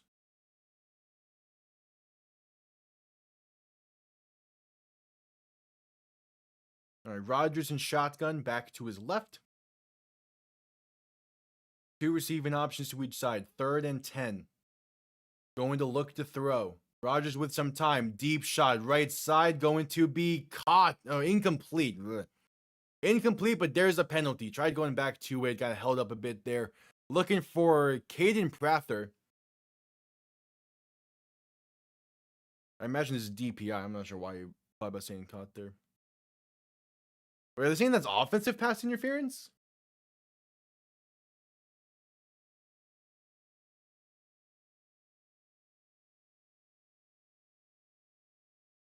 Oh, it's offensive pass interference. They're going to push him back and replay 3rd down. Okay. How did... Okay, yeah, there was a bit of a push off, I guess. All right. So 3rd and 20 now. Ball on their own 41.5-yard line. Rogers in shotgun, back to his right. 3 receiving options to the left. Going to be looking for...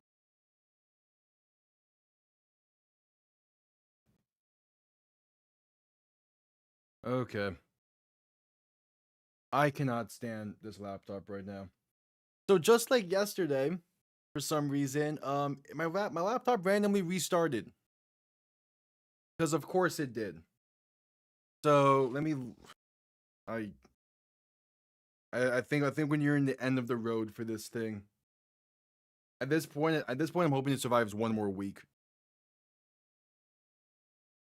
Because after week 6, I'm gonna be in a different setup. That's my semester of college is ending, and won't have to worry about any of these hiccups. But this has been the worst week of this laptop, man. It's all right. So after the 3rd and 20, let me just make sure we're caught up here proper. So on the 3rd and 20, it was a 16-yard reception for Zach Davidson instead of a 4th and 5. On the 4th and 5, it was a bad snap for Chandler Rogers. He fumbles it, or it was either a bad snap or a strip sack. I was busy with the laptop, and either way, it's a sack for Dallas, basically turnover on downs. It's Dallas's ball, and now I have to refix my stream deck. Ugh. Yeah, it's near the end of the road.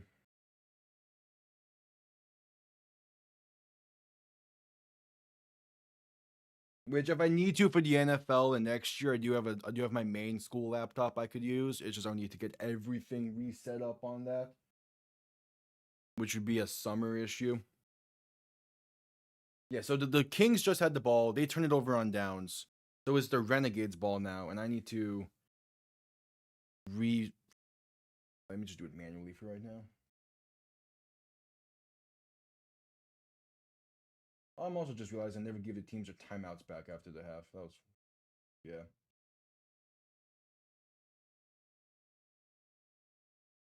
It's going to be a pretty good starting field position. Bob Stoops is at the game? Okay.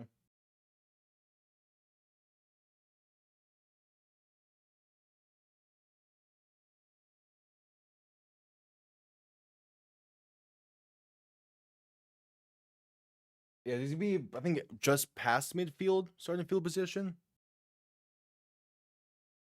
Yeah, ball on the King 48-yard line. Reed in shotgun, back to his left, going to hand this off up the middle, and that is a gain of about 4 or so.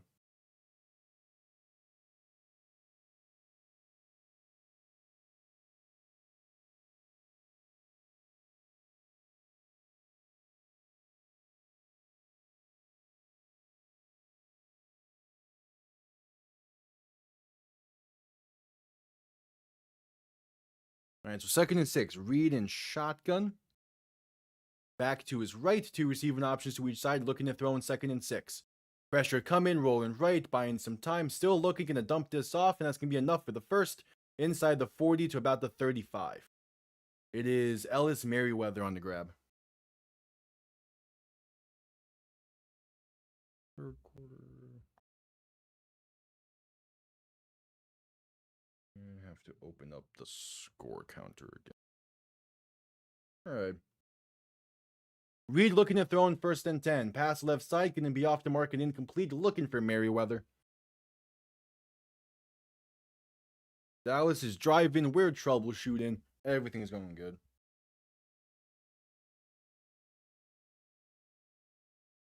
As long as there isn't double headers next week, I think this laptop will be fine.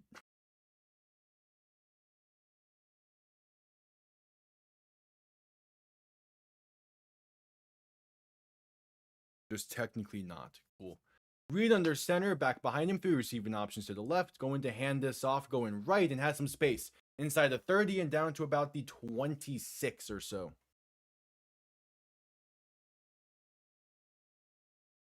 All right. I appreciate everyone that stuck through all of that mess.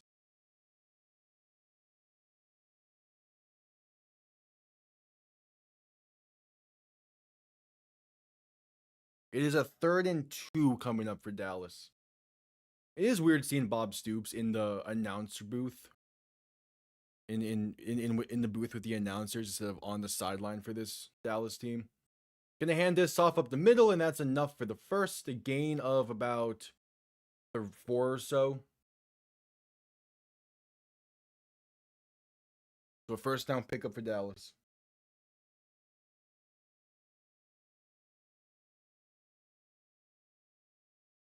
Nine minutes to play in the 3rd. Oh, yeah, of course, Bob Stoops at the game. His son's on the Renegade. Yeah. Reed under center, back behind him, ball on the King 22-yard line. 2 receiving options to each side. Going to hand this off right side, and that's stuffed at the line for no gain, maybe a loss of half a yard.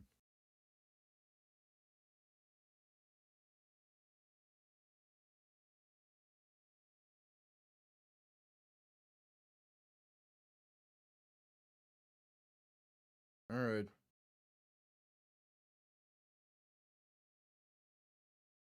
So 2nd and 10. Reed in shotgun, back to his left. 2 receivers to each side. Ball on the 22.5-yard line of Louisville. Reed looking to throw. Dump off left side. Going to be a diving catch for Day Hunter, who's going to get to the 20.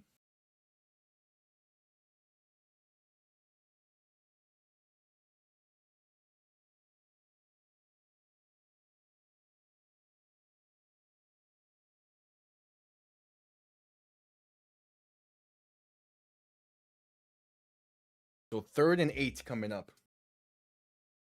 7.5 to go in the 3rd.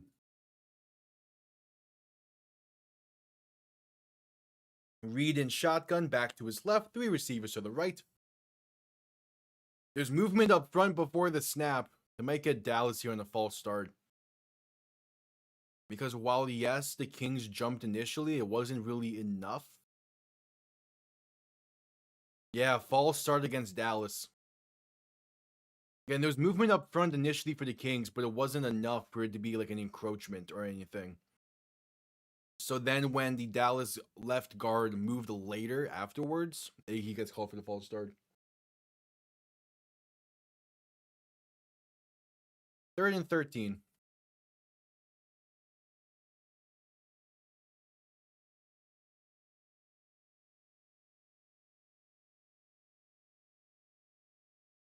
Reed in shotgun, back to his left, looking to throw. Has some time, pass over the middle, is caught, and he's in. Touchdown, Dallas. A beautiful throw from Austin Reed to Curtis Hodges.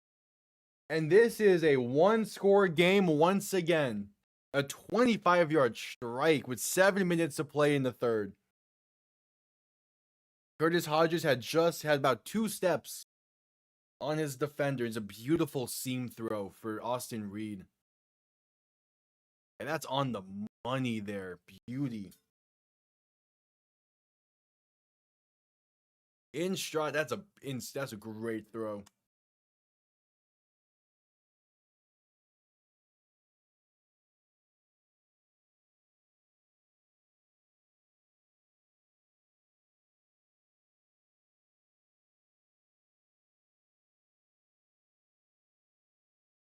All right, so Dallas gonna go for 2 now on this. Reed in shotgun back to his right. 2 receiving options to each side, trying to make this a 4-point game.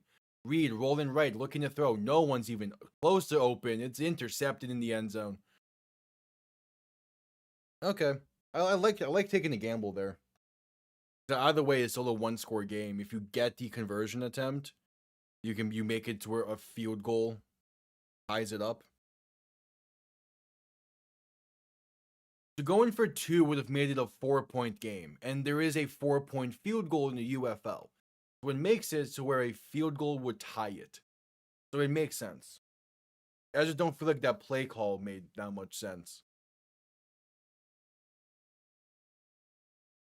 And so it's similar to like in the NFL when a team scores a touchdown and brings them down by 5.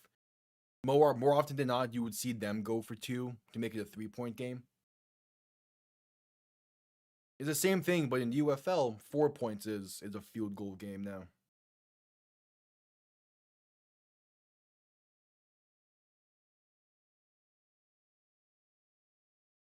Yeah, so any field goal from 60 plus yards is simply worth 4 points. So that way essentially it rewards kickers that can hit from distance, as it's not an easy thing to do. We've had in so far through 5 weeks now, or basically 5 weeks, we've had we've had 3 4-point field goals attempted and 2 of them made. All of that by DC. And as if all field goals were 4 points, that would be a bit egregious. It's just the 60 plus yarders. It's a way to make things a bit more interesting. The NFL would never do that and kickers in the NFL are starting to hit from 60 with ease. But like for the UFL, where so far the long for a kicker that's not in DC is 59. It's a pretty fun idea.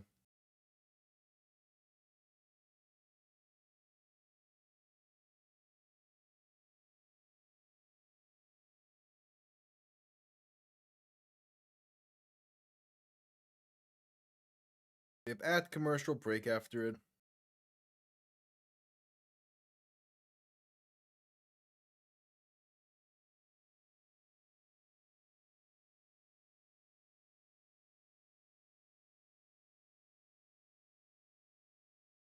Showing some highlights from earlier in the week now.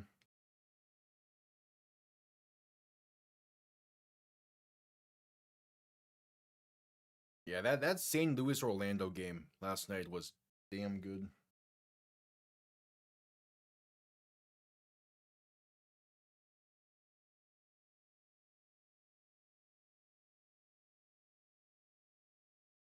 The Pelicans are going to be talking with Rajon Rondo to be their next head coach. Hell yeah, I'm down. I'm also not a Pelicans fan, so it doesn't faze me. Just coming back from commercial break.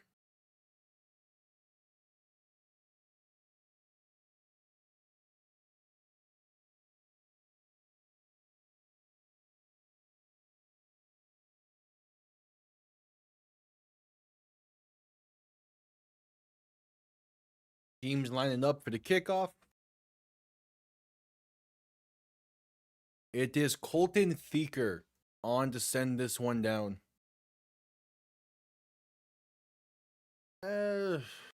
I'm not going to be the one to give gambling advice because I don't gamble myself. All I'm going to say is do it decently. Just try to do it responsibly. Kickoff going to be returned to, I believe that's like 25 or so.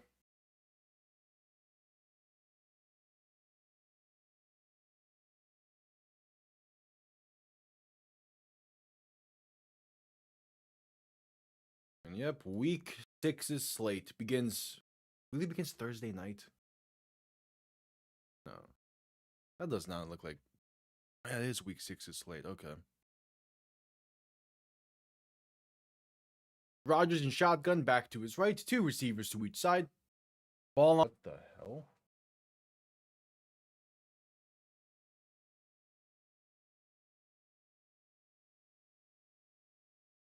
All right. No, that wasn't a laptop. That was the fact that I have to be on an extension right now. All right, so did miss 2 plays. One of them was a match of chunk yards for James Robinson on a swing route that got him past midfield, followed up by another first down pickup.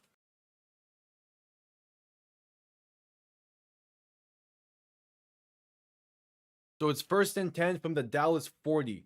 Rodgers in shotgun, back to his left, going to hand this off up the middle, and that is a gain of about 4.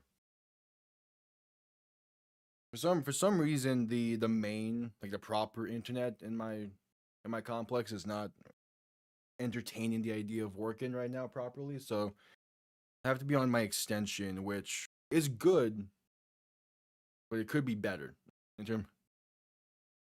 Typically I try to avoid using it, but in cases like this where I have to, I'm not going to complain. Rodgers in shotgun, looking to throw in 2nd and 6. Had some time, pass over the middle, is off the mark and incomplete. 3rd and 6 coming up. Yeah, we're gonna try and power through this as best as I can, and then work to get things proper for Thursday night.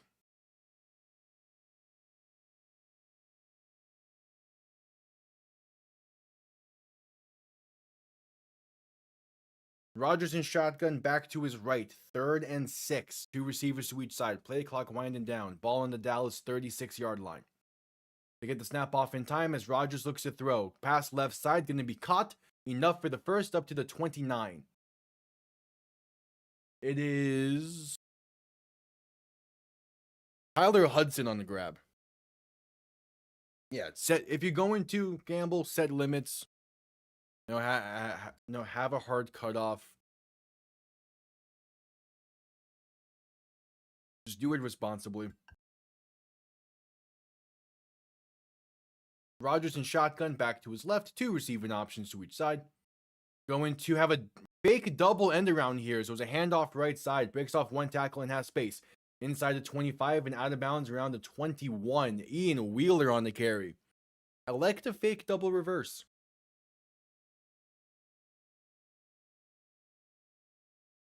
Yeah.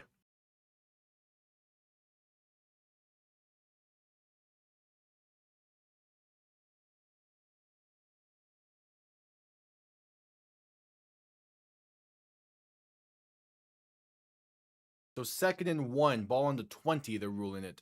Rodgers in shotgun, back to his left. Play action, quick pass right side, going to be caught. Inside the 10, 1 man to beat, going to be brought down around the 7. Lucky Jackson on the grab. All right. Yeah. If he would have made 1 man miss there, he has a walk-in touchdown. Instead, it is a touchdown saving tackle there. Rodgers in shotgun, going to hand this off up the middle, but there is a walk-in touchdown, untouched for Ian Wheeler. And Louisville extends their lead right back. It ain't over, but it's starting to feel close to it with 2.5 to play in the 3rd.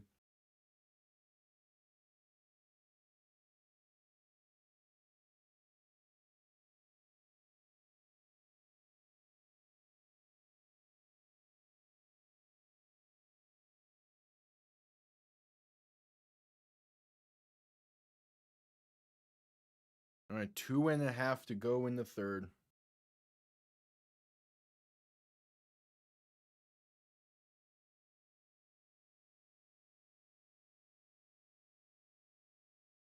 The extra point is up, and it is good. 13-point lead for the Kings. And I'm just realizing I never changed the possession indicator. That's fun.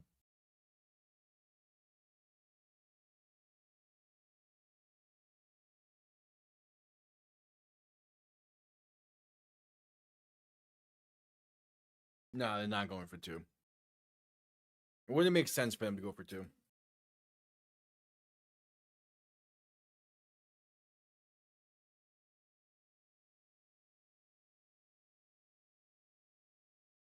But this has been a really damn good game for the Kings. Like to do this against Dallas, even with how Dallas has played the past 2 weeks, is still impressive. And for them to have close to 100 rushing yards on the day is impressive. Now, we did see last week from Dallas against Columbus that, you know, their run defense isn't the greatest. But still, this is a Louisville run offense that has not been good this year. And they're up to 93 yards on the day already. So you take it as you can.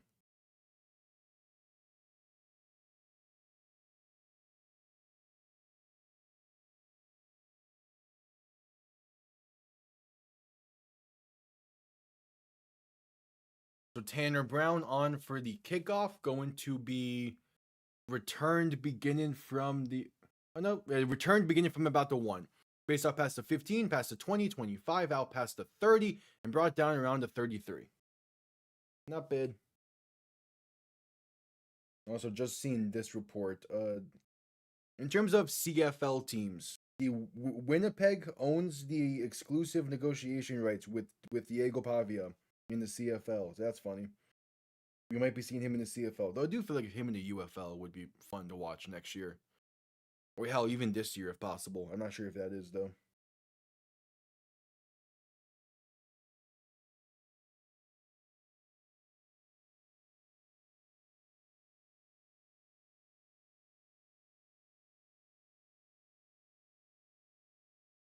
All right, Dallas going to hand this off left side, and there's some space inside, up some space past the 40 to about the 41 for Day Hunter. Nice.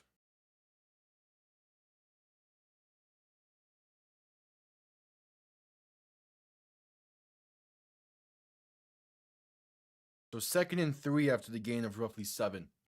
2 minutes to go in the third. Reed in shotgun back to his left. 3 receiving options to the right. Reed gonna hand this off up the middle, bouncing out left side, has some space for the first. Is Day Hunter for the gain of about 3.5, maybe 4, if the spot is generous.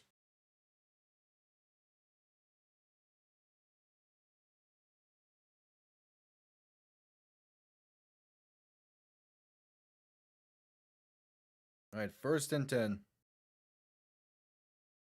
1:25 to go in the third.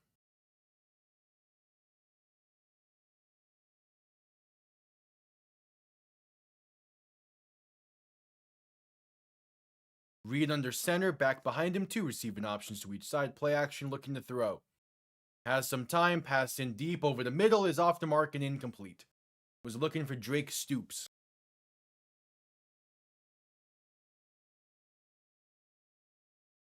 Third.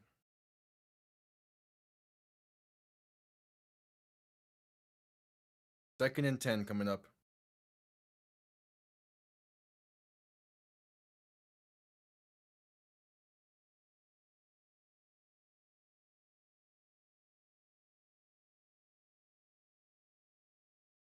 Reed in shotgun, back to his left, 3 receivers to the right. 2nd and 10 from their own 45.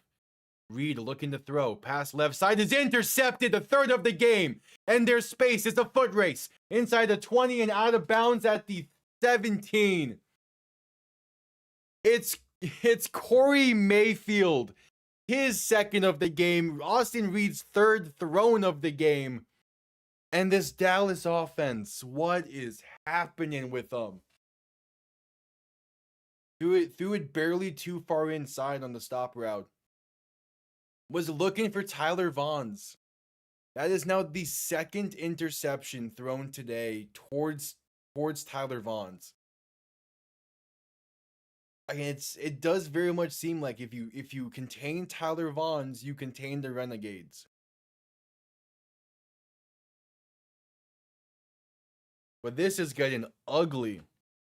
31 seconds to play in the third. Rodgers in shotgun back to his left. 3 receiving options to the left as well. Going to hand this off up the middle, and there's space and a big hit at the 12. All right, Ian Wheeler on the carry. This has been a tough game. That's potentially the final play of the third quarter.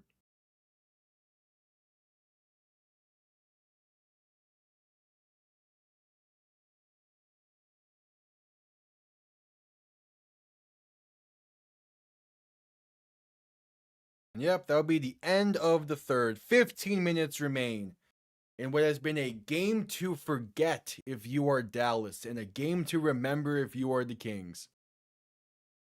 15 minutes to go in what has been a surprise of a game. But first, a commercial break before we see the end of this one.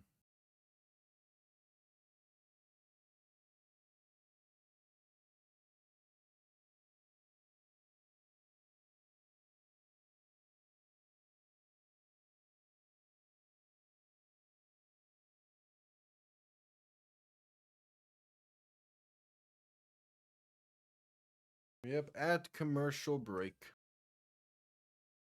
We await the start of the fourth quarter.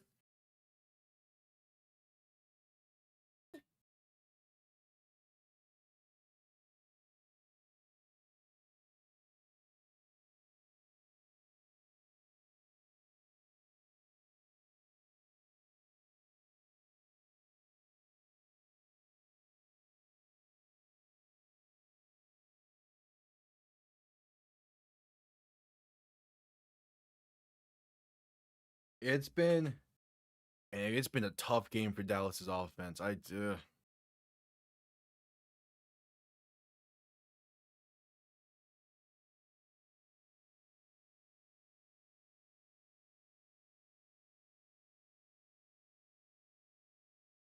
Yeah. At commercial break though. Again, with this league and in a way that points can be scored, it's a 13-point game isn't like enough to write it as over just yet. Doesn't mean that's not going to be a tough comeback for Dallas to do. Especially when the Kings are about to score again. So we'll see.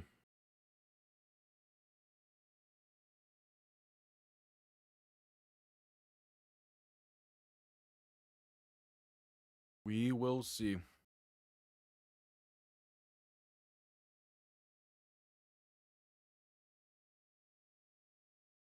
All right, just getting back from commercial break for the start of the fourth quarter. It's a 2nd and 4 for the Kings. After the gain of 6 by Ian Wheeler. They have ball inside the 15 at about the 11-yard line.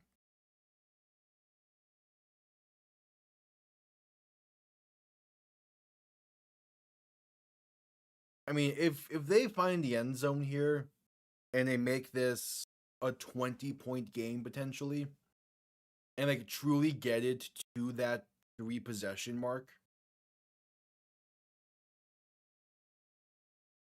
then it's gonna be a long road. Rodgers in shotgun back behind him. 3 receiving options to the left. Rodgers going to hand this off up the middle, and that's going to be enough for the first. A gain of 5 up to the 6. 1st and goal coming up.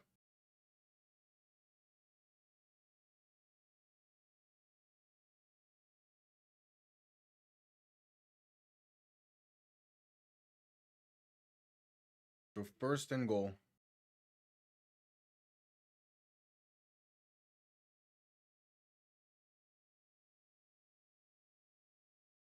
Rodgers in shotgun back behind him. 3 receiving options to the left once again. Play clock winding down. They get the snap off in time as they hand this off up the middle, and that's going to be only a gain of a yard. It is Ian Wheeler on the carry.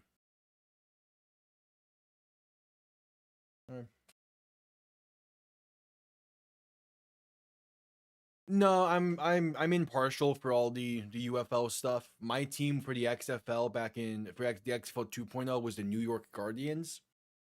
And when the UFL when they had the mergers to create the UFL, they didn't stick around. So I'm impartial. I'm waiting for the Guardians to come back if I'm ever going to be a fan of a specific team. But I also do just really like having a professional football league to watch where I don't need to panic and worry about a favorite team. Handoff up the middle, going to be a gain of roughly 4. It is Ian Wheeler on the carry once again.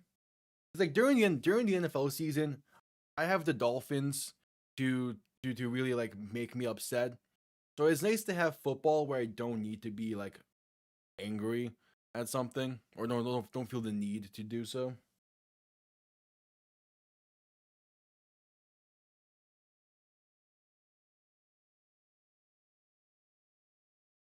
All right, 3rd and goal. Rodgers alone in shotgun. 3 receiving options to the right, 2 to the left. Man in motion left to right. Now someone in motion towards the backfield, and a timeout will be called by the Kings.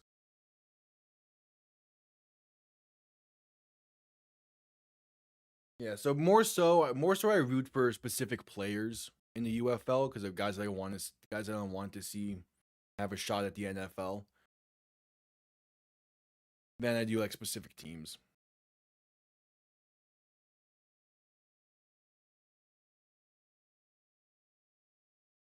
All right, 3rd and goal for the Kings after the timeout.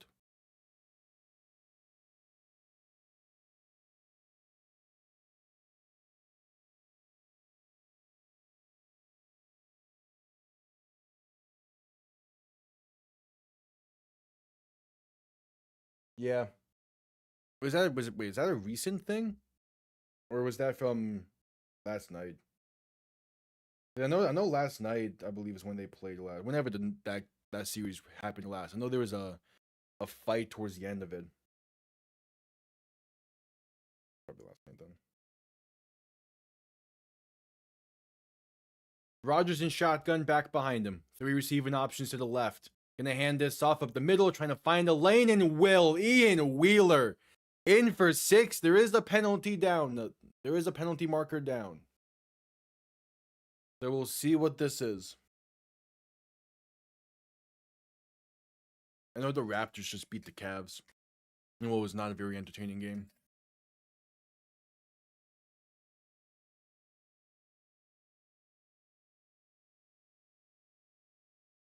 Holding against the Kings is the call. Gonna push them back.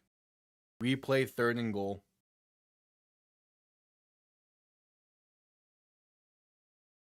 Nice. They're calling it on Prather? Yeah, I guess I see it. Oh shit, the Magic one? I might be getting but I probably won't get Pops. Rodgers in shotgun back to his left. 3 receiving options to the right. Going to hand this off up the middle, and there's space inside the 5 and walking in for 6. They end up scoring anyway. It's Ian Wheeler. Once again, I believe that's his 2nd of the game. It's a 2nd or 3rd, and either way, it is an insane performance on the ground from this Kings offense. It's a Kings rushing offense that entering this week is dead last in the league in just about every rushing stat. And now today they're over 100 yards on the ground, 100 yards on the ground, and Ian Wheeler has 3 touchdowns. As they're looking to put this game away and take a 20-point lead with the extra point. Just insane.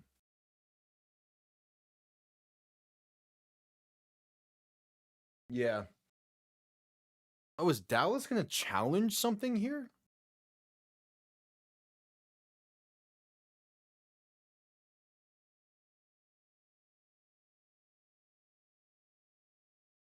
Yeah, they're challenging for Holden potentially against the Kings.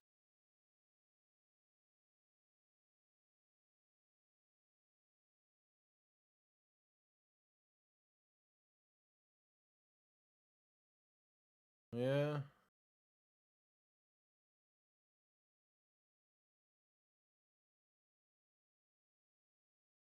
It's close. I wonder if there's a different angle that's not just behind the play.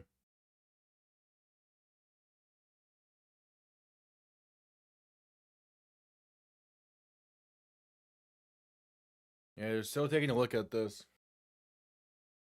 Yeah, it does kind of feel like a desperation challenge. Yeah, and Dallas is gonna lose the challenge. Touchdown stands.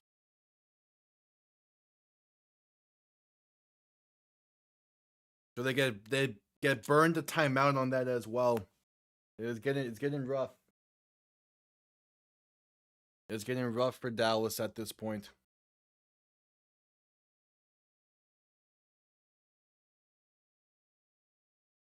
There probably is a ref out there that might have thrown the penalty marker initially on that.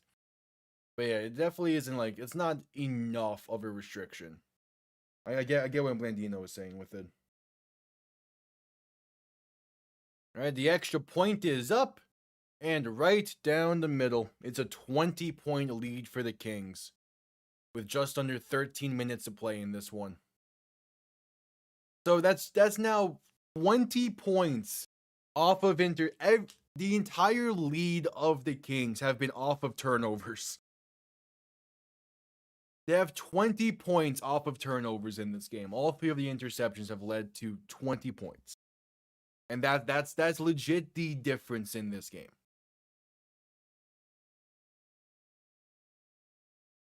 Crazy.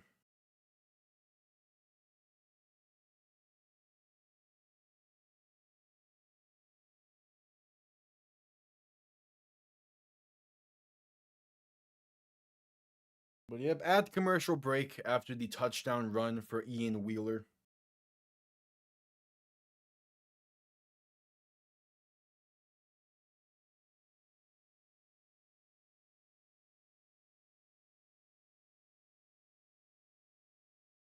But we shall see. A 20-point deficit is a large hill to climb. But again, like it feels like if any team can do it. I don't know. They also have not really shown a lot in this game to really have that faith in them. A lot of that is just from the first 2 weeks of the season, really kind of 3 weeks. But I mean, with how this game has gone, how last week's game has gone, it seems like they just need to find ways to scheme open Tyler Vaughn's. And by doing that, they might have a chance. Yeah, no, I definitely didn't see this game being as big of a blowout as it has been. Whatever Louisville's doing defensively is working. And a lot of what Louisville is doing in this game is similar to what Columbus did last week. On defense, they're stopping Tyler Vaughn's and they're containing him to make sure he does not blow away this game. And they're running the ball at a very effective clip, just like Columbus was able to do last week. So I think that's your recipe, is stopping Tyler Vaughn's, waiting for Dallas to make a mistake and turn the ball over or something, and then establish the run. Because, I mean, it's now back-to-back weeks of that being the formula, and back-to-back weeks of Dallas looking completely lost out there. It's weird.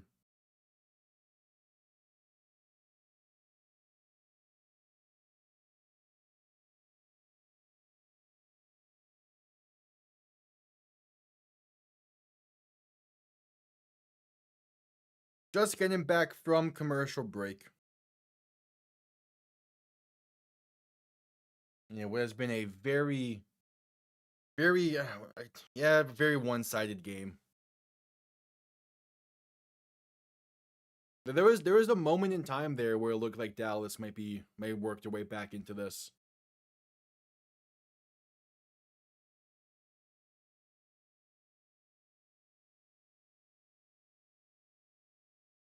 All right, 12:47 to play in the game. I mean, if there's any time for a comeback to start, it'll have to be now. Yeah. All right, kickoff underway. Going to be returned beginning from. I'm not just going to down it in the end zone for a touchback. All right. They will start from the 40. I will also say this is. It's 33-13 for Louisville. I will say this is more in line of what I was expecting from the Kings to begin the season. Like again, I was high on the Kings to begin the year, and I was expecting stuff like this. Maybe not exactly, a 33-point team and all that, but I was expecting them to be a really solid team. And go figure, once they stopped getting in their own way, they ended up having a really solid game. Yeah, for all of like 5 minutes. I also agree. Day Hunter has been very underutilized this season for Dallas, and it does not make a lot of sense. Reed looking to pass this right side, but it's tipped at the line and incomplete. Like there was their week 2 game against St. Louis. Day Hunter was utilized and utilized well, and they won that game. Since then, he has not been as big of a factor as I kind of want him to be, and as Dallas kind of needs him to be. But that's kind of their run game as a whole, almost. Reed and shotgun back to his right. Play action looking to throw. Pressure coming. Pass right side. Going to be caught. And it's a gain of only about 4 or so. I believe that's Deontay Burnett on the reception.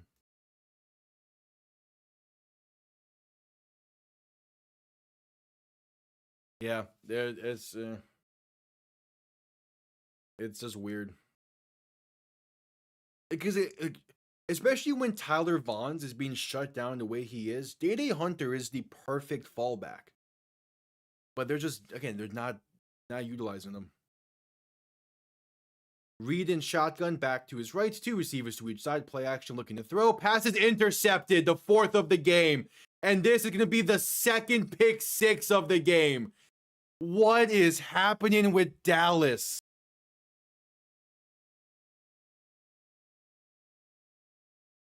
Oh my.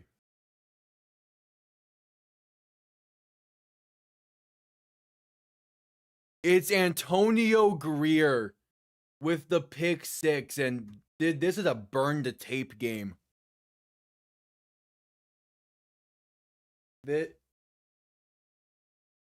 Yeah, they're relying too much on Austin Reed, which at this point, when you're down by 20, you kind of have to.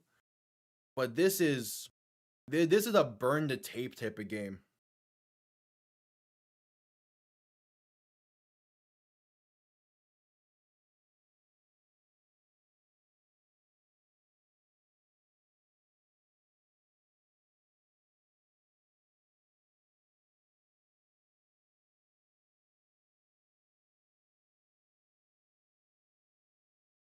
All right.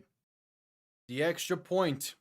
It is up, and they lead by 27, which, funny enough, in the UFL is still a 3-possession lead. But I'm not sure how much that matters. This is. Do you throw Austin Reed back out there?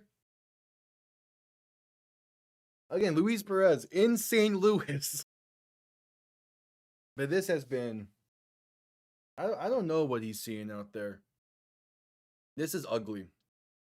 He entered this game with 11 touchdowns and 2 interceptions on the year. Like, he was having an Aaron Rodgers-esque stat line. He is now in this game thrown 1 touchdown to 4 interceptions, 2 of them being pick sixes. This is bad. Yeah, he's doing his best Jets Sam Darnold impression. Yeah, but also at the same time, you need to build his confidence again, and you need him out there to do that. So I think the best course of action might simply to be just do simpler. I don't want to say simpler plays. Not the best way to put it. Kickoff returned up to about the 25. You want him. It's clear he's having trouble seeing the field right now. So the best way to do that is cut the field in half. Get him out of the pocket, do some bootlegs, just get him out there to where he does not need to be seeing the full field. But like you need, the only way to build his confidence back up is by him having a solid finish to this game. So him being out there makes more sense. I'm not I it's up there. Read in shotgun, kind of a bad snap, looking to throw, roll right. Has some time, gonna take it himself back to the line of scrimmage for no gain. Yeah, same.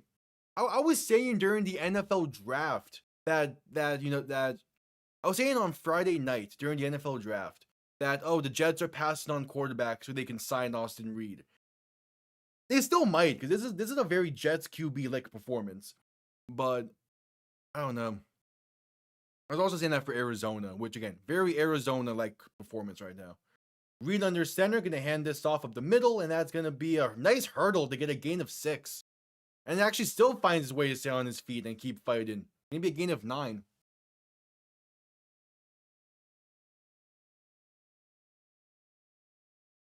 I think it is. I think part of it is just an off game, but also like part of it is Tyler Vaughns is not an option for them. For the past 2 weeks, he has not been an option. Really, the past 3 weeks, he has not been an option, and those are like the 3 bad weeks of Austin Reed. He needs to build more of a chemistry and be more comfortable trusting these other receivers. And again, they need to get Day Hunter involved. There's 10:40 to play in the game.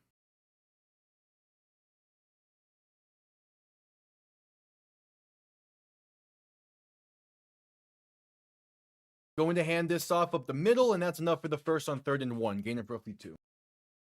Dallas has the ball right now.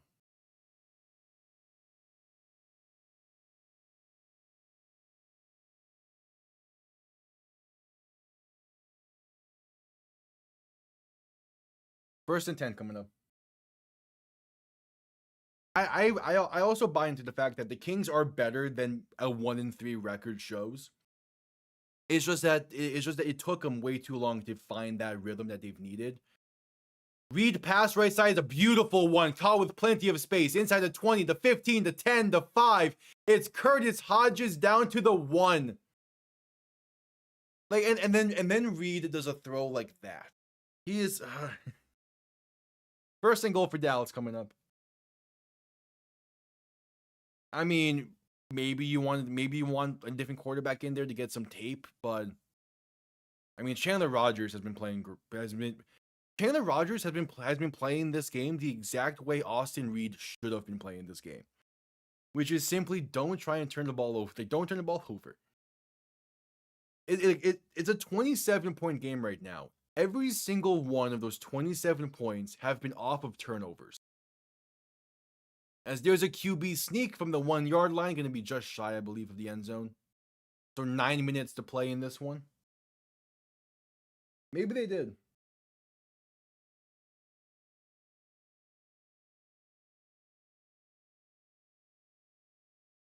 Well, Orlando had their first loss yesterday against St. Louis. So, and the thing with Orlando is I kind of want to see them be more consistent. Because they're a very hot and cold team as well. Reed under center, and they're not going to get the snap off in time. Timeout called by Dallas. It seems. Yeah, maybe. I don't know. It's a very, again, he's having such a rough game, but he has had some, but at the same time, he's had some really good throws. It's just an off day. He's just not seeing the field well. But like this sucks because again, this is technically the final home game of the season for the Renegades. So the final 5 weeks of the season are gonna be tough, having to go into enemy territory. And in the case of the game against Orlando, that's gonna be that's gonna be like 3 hours south of where they currently play. So it's not really a home game. Yeah. Well, I mean, again, Houston at 2-3, and if they beat Columbus again next week, they're right back in this. Reed under center, back behind him too, receiving options to each side. Toss left side for Ellis Merriweather. Now going to try and stop and look to throw, but he's brought down behind the line for a loss of about 3. There was supposed to be a pass option on that, it seems, but he got swarmed quickly. It's 3rd and goal coming up. Yeah.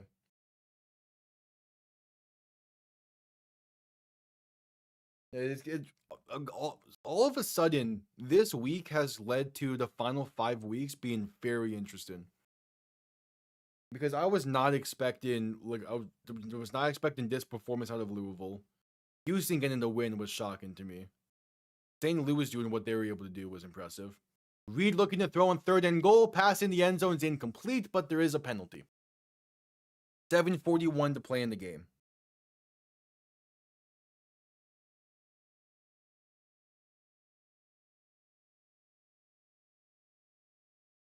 Not really. Holding against Louisville is the call, so it'll be 1st and goal coming up. Yeah, a large reason why the Aviators lost earlier today was because they beat themselves in the second half. Like it was a ton of bad, like they left 4 points on the board due to a missed extra point and a missed field goal. McClendon fumbled inside the red zone with just about 2 minutes to play. It was kind of them beating themselves a little bit. Handoff up the middle, and Ellis Merriweather is in for Dallas. All right, there's technically life in this team, but probably gonna be too little, too late. 7:27 to play in the game, but hey, it's something. That was a good drive for Dallas. Again, at this point, you're trying to find something to write home about it for this game. Because as it sits, it's a burn the tape type of game.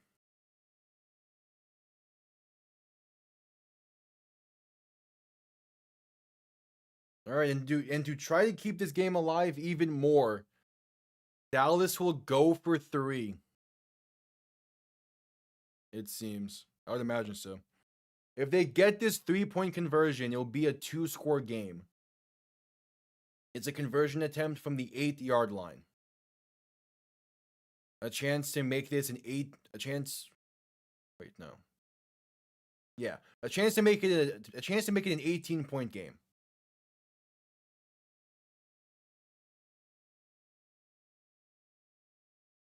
Reed in shotgun, back to his left, 3 receivers to the right. With 7:27 to play in the game. This is really a desperation move. Reed looking to throw, stepping right, passing for the end zone, is intercepted in the end zone. I do want to point out something. Officially on the there's also a penalty now. Hold on, what's this? This will decide what I say next.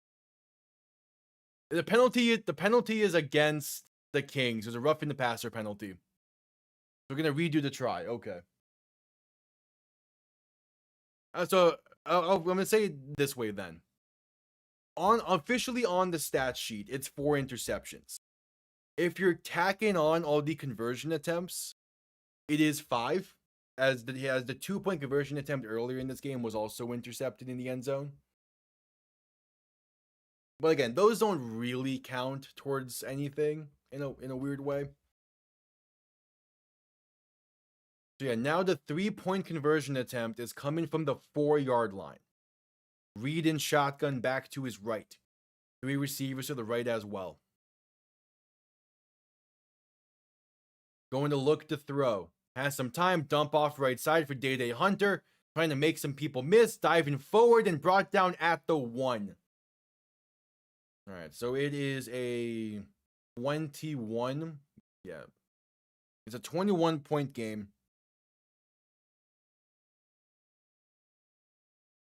Probably that game's in DC as well. Yeah, no, I'm not expecting good things out of that game. Is that the Saturday game next week?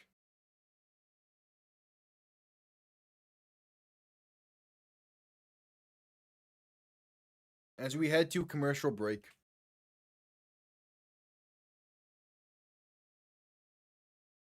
Oh yeah, that is a Saturday game. Okay, cool. So yeah, so there's a chance I see 2 comedy shows on Saturday then. depending on how that game goes. Yeah, I that game being in DC, it's gonna be tough for Dallas. They're like, I mean, obviously they still could. It's still the Renegades, but like, it's gonna be tough for them to bounce back in that kind of atmosphere. Yeah, because so Randy Feltface is in town Saturday, so I'm going to his show that night. So then if that game's also kind of it'll be so if the game's kind of like funny and how of a much of a blowout it is, it'll be two comedy shows. It'll be fun. Yeah, I am gonna expect DC to handle that one. Because if any team can truly like figure out an offense, it is DC, and it is the combo of Shannon Harris and Blake Williams.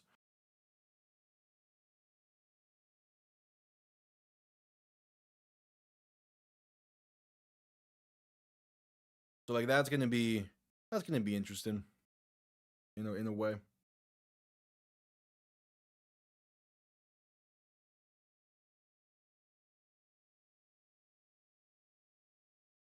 But yep, week 6 does begin Thursday night. I'll be live with all of those games across week 6.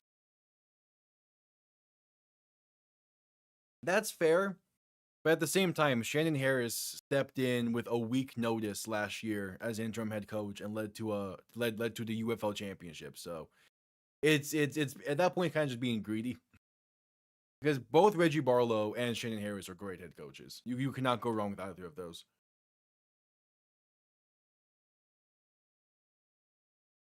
I am curious though because Reggie Barlow was at Tennessee State last year. How did they do? I wasn't really keeping up with them as I should have.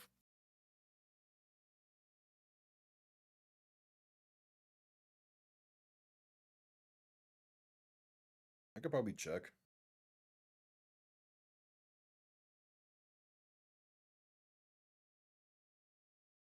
All right, and now they're going to go for the 4th and 12 to try and keep possession in this one. It was at Tennessee State last year, so how did they do? Reed and shotgun, 3 receivers to the left, 2 receiving options to the right. Ball on their own 28. Reed looking to throw. Pressure coming. Pass over the middle is dropped. Okay.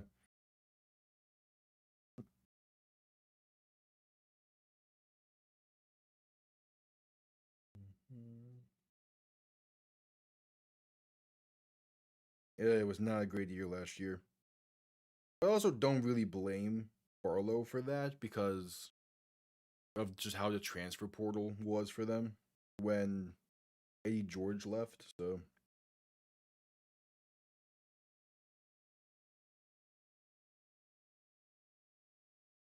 7:25 to play in the game. It is King's ball on the Dallas 28-yard line after the failed 4th and 12 attempt. Rodgers and shotgun back to his left, 3 receiving options to the right. Going to hand this off right side, and there's space inside the 25, spinning his way to about 24. It is, I believe, Ian Wheeler on the carry. It's either him or James Robinson. Couldn't quite get the second number of that jersey. Before they cut to the highlight reel of Chandler Rogers in this game. Again, he's playing solid. He has control of this game. Like 13 for 18, 149 yards. That's a good stat line for considering what this game has been. You'll take that stat line. Rodgers in shotgun back to his left, gonna hand this off up the middle, and there's space for a first and a whole lot more. Past the 15, past the 10, and finally tripped up at the 8. It is James Robinson on the carry, and it's 1st-and-goal Kings. Just under 6.5 to play in this game.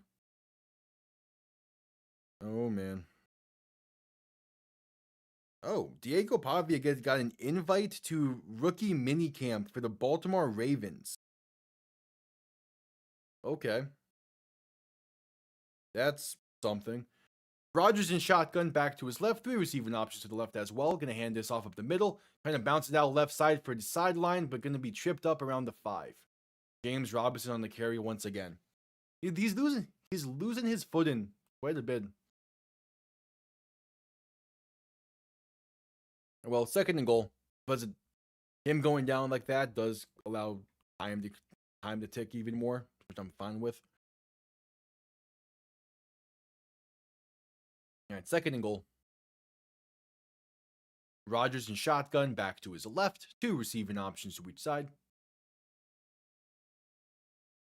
Going to hand this off right side, and there's space inside the 5 down to about the 2. That is Ian Wheeler on the carry. So third and goal coming up. Oh yeah, and also with this, Louisville becomes just the second team this season to have a 40-plus point game. They join DC, who have had 3. God, DC is such a good team.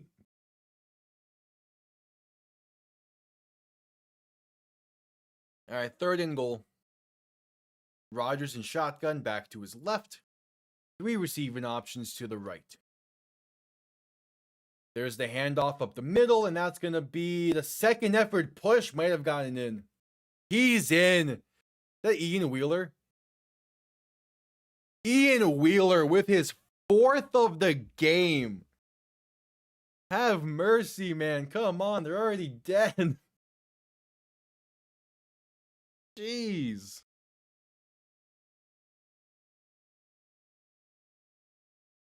Oh yeah, Dallas is run deep. And they play DC next week.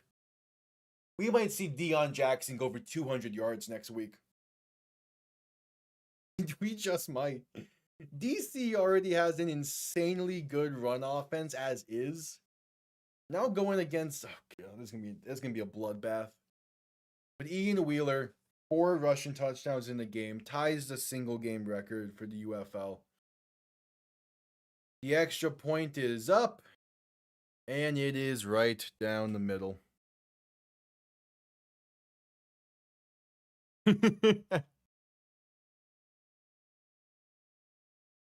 This game has been, jeez. 4:43 to play in the game. It's going to be ugly, but it's going to be funny at the same time. It's going to be a comedy show.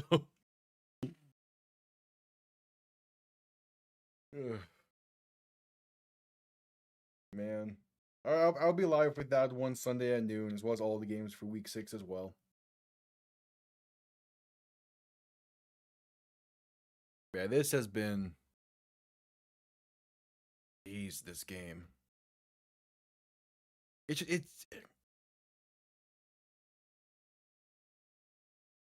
like I want Dallas to put up a fight here, but I'm not sure if that exists anymore. It is a kind of Walker type game.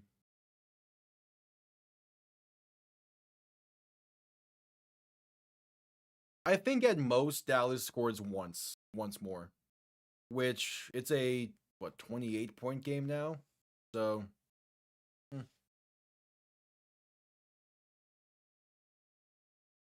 all good. Kickoff underway, going to be returned beginning from the 5, space up past the 15, past the 20, past the 25, trying to find some room here, trying to flip the field as well. Going to be brought down right around the 25. Yeah, this game is like if this game was going to be a blowout, I would have expected Dallas to be the team in charge of it, but nah, it's Louisville. Oh yeah, I'm live with, for the rest of the season. I'm live with every game.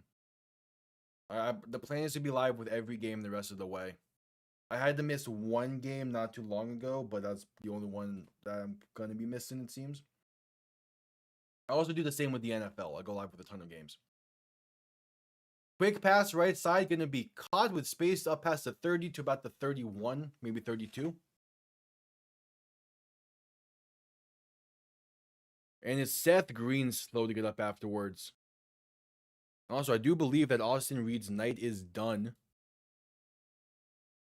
Meaning it is Luke Leanin in the game for the Renegades.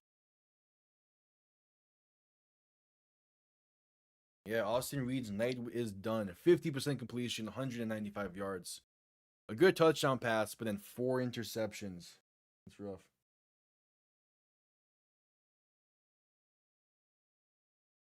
And now the play clock's winding down. Wait, no. Please, it will be...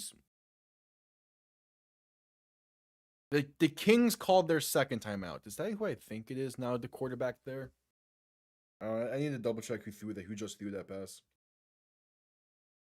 I would imagine it's Leanin because he's listed as their backup, but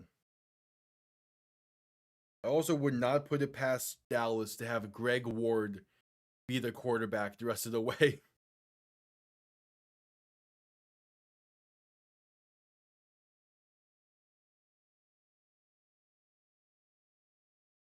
Yeah, the UFL app is taking their time to update this. I need to see you through that. Yeah, no, it's Greg Ward the rest of the way. Their wide receiver is their quarterback. Nice. Ward in shotgun, back to his left. Two receivers to each side, looking to throw. Pass left side, going to be incomplete.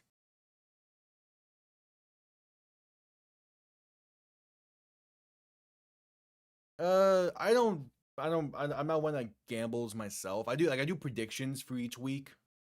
Just as like something for fun to kind of like put a stake in games or so. Also, not as this was a time my situation guy. But I don't gamble myself.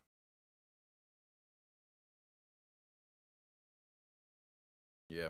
Yeah, so Greg Ward in at the quarterback. I know he's their emergency third quarterback, but they really don't want Luke Leanin to get much going. Ward to throw on 3rd and 3.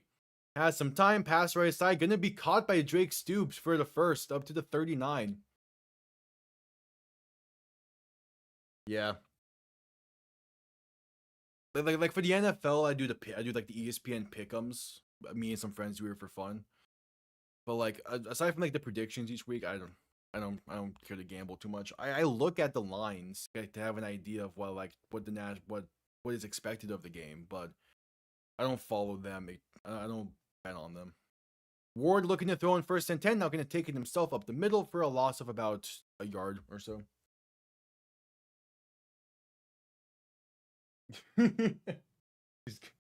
That's very fair cope right now. Again, we're seeing a once top tier team in the league being blown out by 28 and have a wide receiver taking legit snaps at quarterback.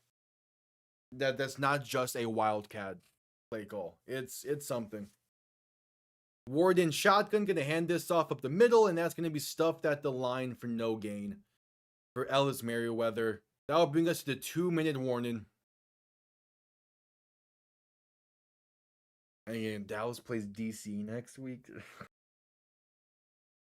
All right, 2 minutes to play in this one. I'm curious on if they're gonna go to a commercial break.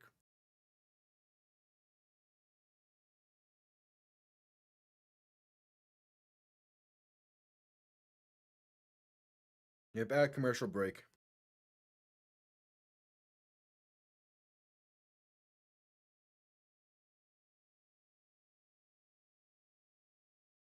Ugh.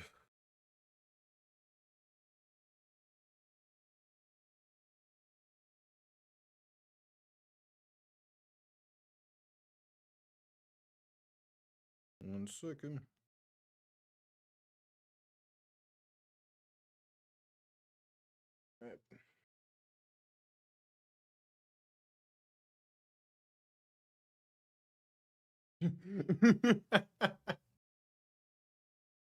It's again, valid crash out. This game has not been fun.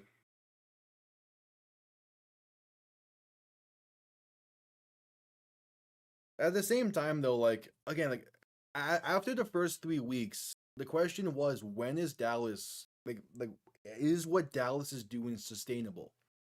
They had that tough loss to Columbus last week, which was like, okay, it's tough, but like again, a solid 10 minutes of clock was killed on one drive in the second half. So it's like, okay, that's fine. How did they adjust and how did they bounce back from that? And this is the result. They're gonna need to fix this offense soon, and it feels like there's a clear way to do it, but obviously, like just simply saying get Tyler Vaughns open is easier said than done. Same as getting Data Hunter involved is easier said than done. Like I don't know. Bottom line is like this Reed needs to play better. The scheme needs to be better. I'm not gonna blame the defense too much with this game because again, 27 points were off turnovers. But it's tough. Austin Reed was just seeing ghost out there. Again, it's like once you take away Tyler Vaughn's, can he then go through his progressions? And the answer seemingly was no in this one.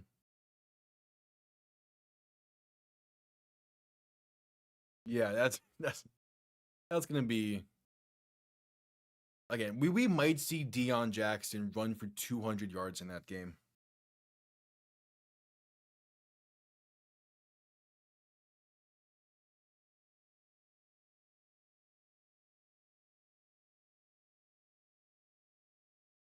All right, just getting back from commercial break for the final 2 minutes in this one. Yeah, they look at the Stanley Cup playoffs. It is still Utah is up 2-1 in that series. Oh, there could be some fun results in the Stanley Cup playoffs over the next few days. If Montreal beats Tampa, if Anaheim beats Edmonton, and if Utah beats Las Vegas, I might be so chill with those playoffs. Warden shotgun looking to throw. Quick pass right side. There's Tyler Vaughns. Gets up past the 45 to about the 46 and forced out of bounds near the 46, 47. It took until under 2 minutes left in the game, but Tyler Vaughns has a reception, and it's not by Austin Reed.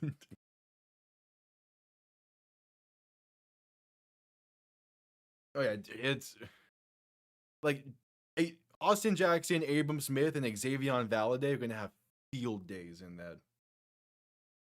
4th and 2, they're keeping the offense on the field. Warden shotgun back to his right. 2 receiving options to each side. Dump off right side, going to be caught with space for a first and more. Out of bounds around the 45. Death Green on the grab. Greg Ward is having a better game at quarterback than Austin Reed, and he's a wide receiver. Also, yeah, Louisville is playing soft coverage right now, so I'm not that's jokingly, but still.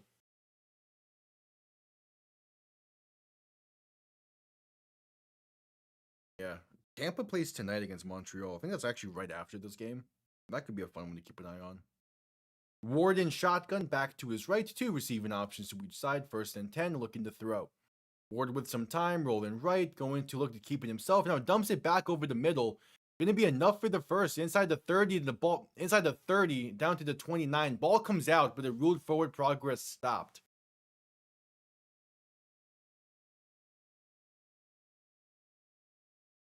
I am cool with the Sabres getting past the first round. It would be funny to see Boston lose to Buffalo. Now, how much further than that, it will depend on who they go against. But at the same time, like, I have a friend who's a Sabres fan, and seeing him be excited right now is fun. Because this is the NHL is really the only sport where me and him are kind of neutral with each other because he's also a Bills fan. Ward looking to throw in 1st and 10, going to step up and be sacked. So like it's cool to see him, be happy to watch hockey again, especially after the past 2 years of the Panthers. Hell yeah. All right, 2nd and 13 coming up. We've got 55 seconds left in this. It's also just fun to see Boston lose when they just fun to see Boston lose. Boston sports in general. I like to see them lose. Warden shotgun back to his right, potentially the final play of the game. 2 receiving options to each side. And they're not going to get that snap off in time. Delay of game for Dallas.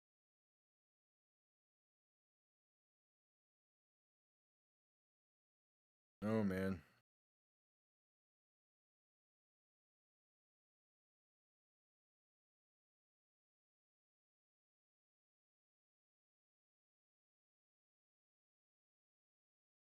I need to look at the Patriots draft again.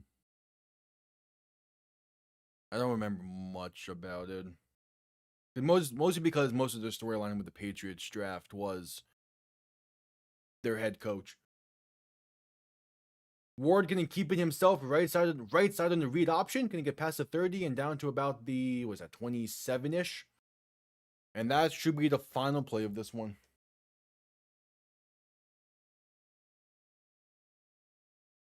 Yeah, I'll need to double check their draft at some point. Yep. Yeah, this was a shocker of a game. They're gonna get one more playoff in here. Yeah, Ward looking to throw. Final play of the game. Has time. Deep shot right side. Has a man. It's caught in the end zone. Greg Ward has a touchdown pass to Emmanuel Butler. What a way to end the game. Desperation heat for Greg Ward. And he has his first career touchdown pass. Oh, I think he had one earlier in the season due to some trickery. But that's a head topper for Emmanuel Butler. My God. That's a great throw and a great catch. That actually looked proper. And they're gonna call the game with that. It's a 22-point win for the Kings. They win 2 straight. Both of them against Texas teams. They won in overtime against the Gamblers last week in Houston. They beat Dallas here in Dallas today. What a way to end. And what a way to wrap up week 5. That was something. All right. It's been 6+ hours of being alive. I'm going to get food. I'm hungry. Appreciate everyone tuning in. Power rankings on Tuesday, predictions on Thursday. Week 6 begins Thursday night. I'll be live with all those games as well. The final week where I have to deal with this goddamn laptop.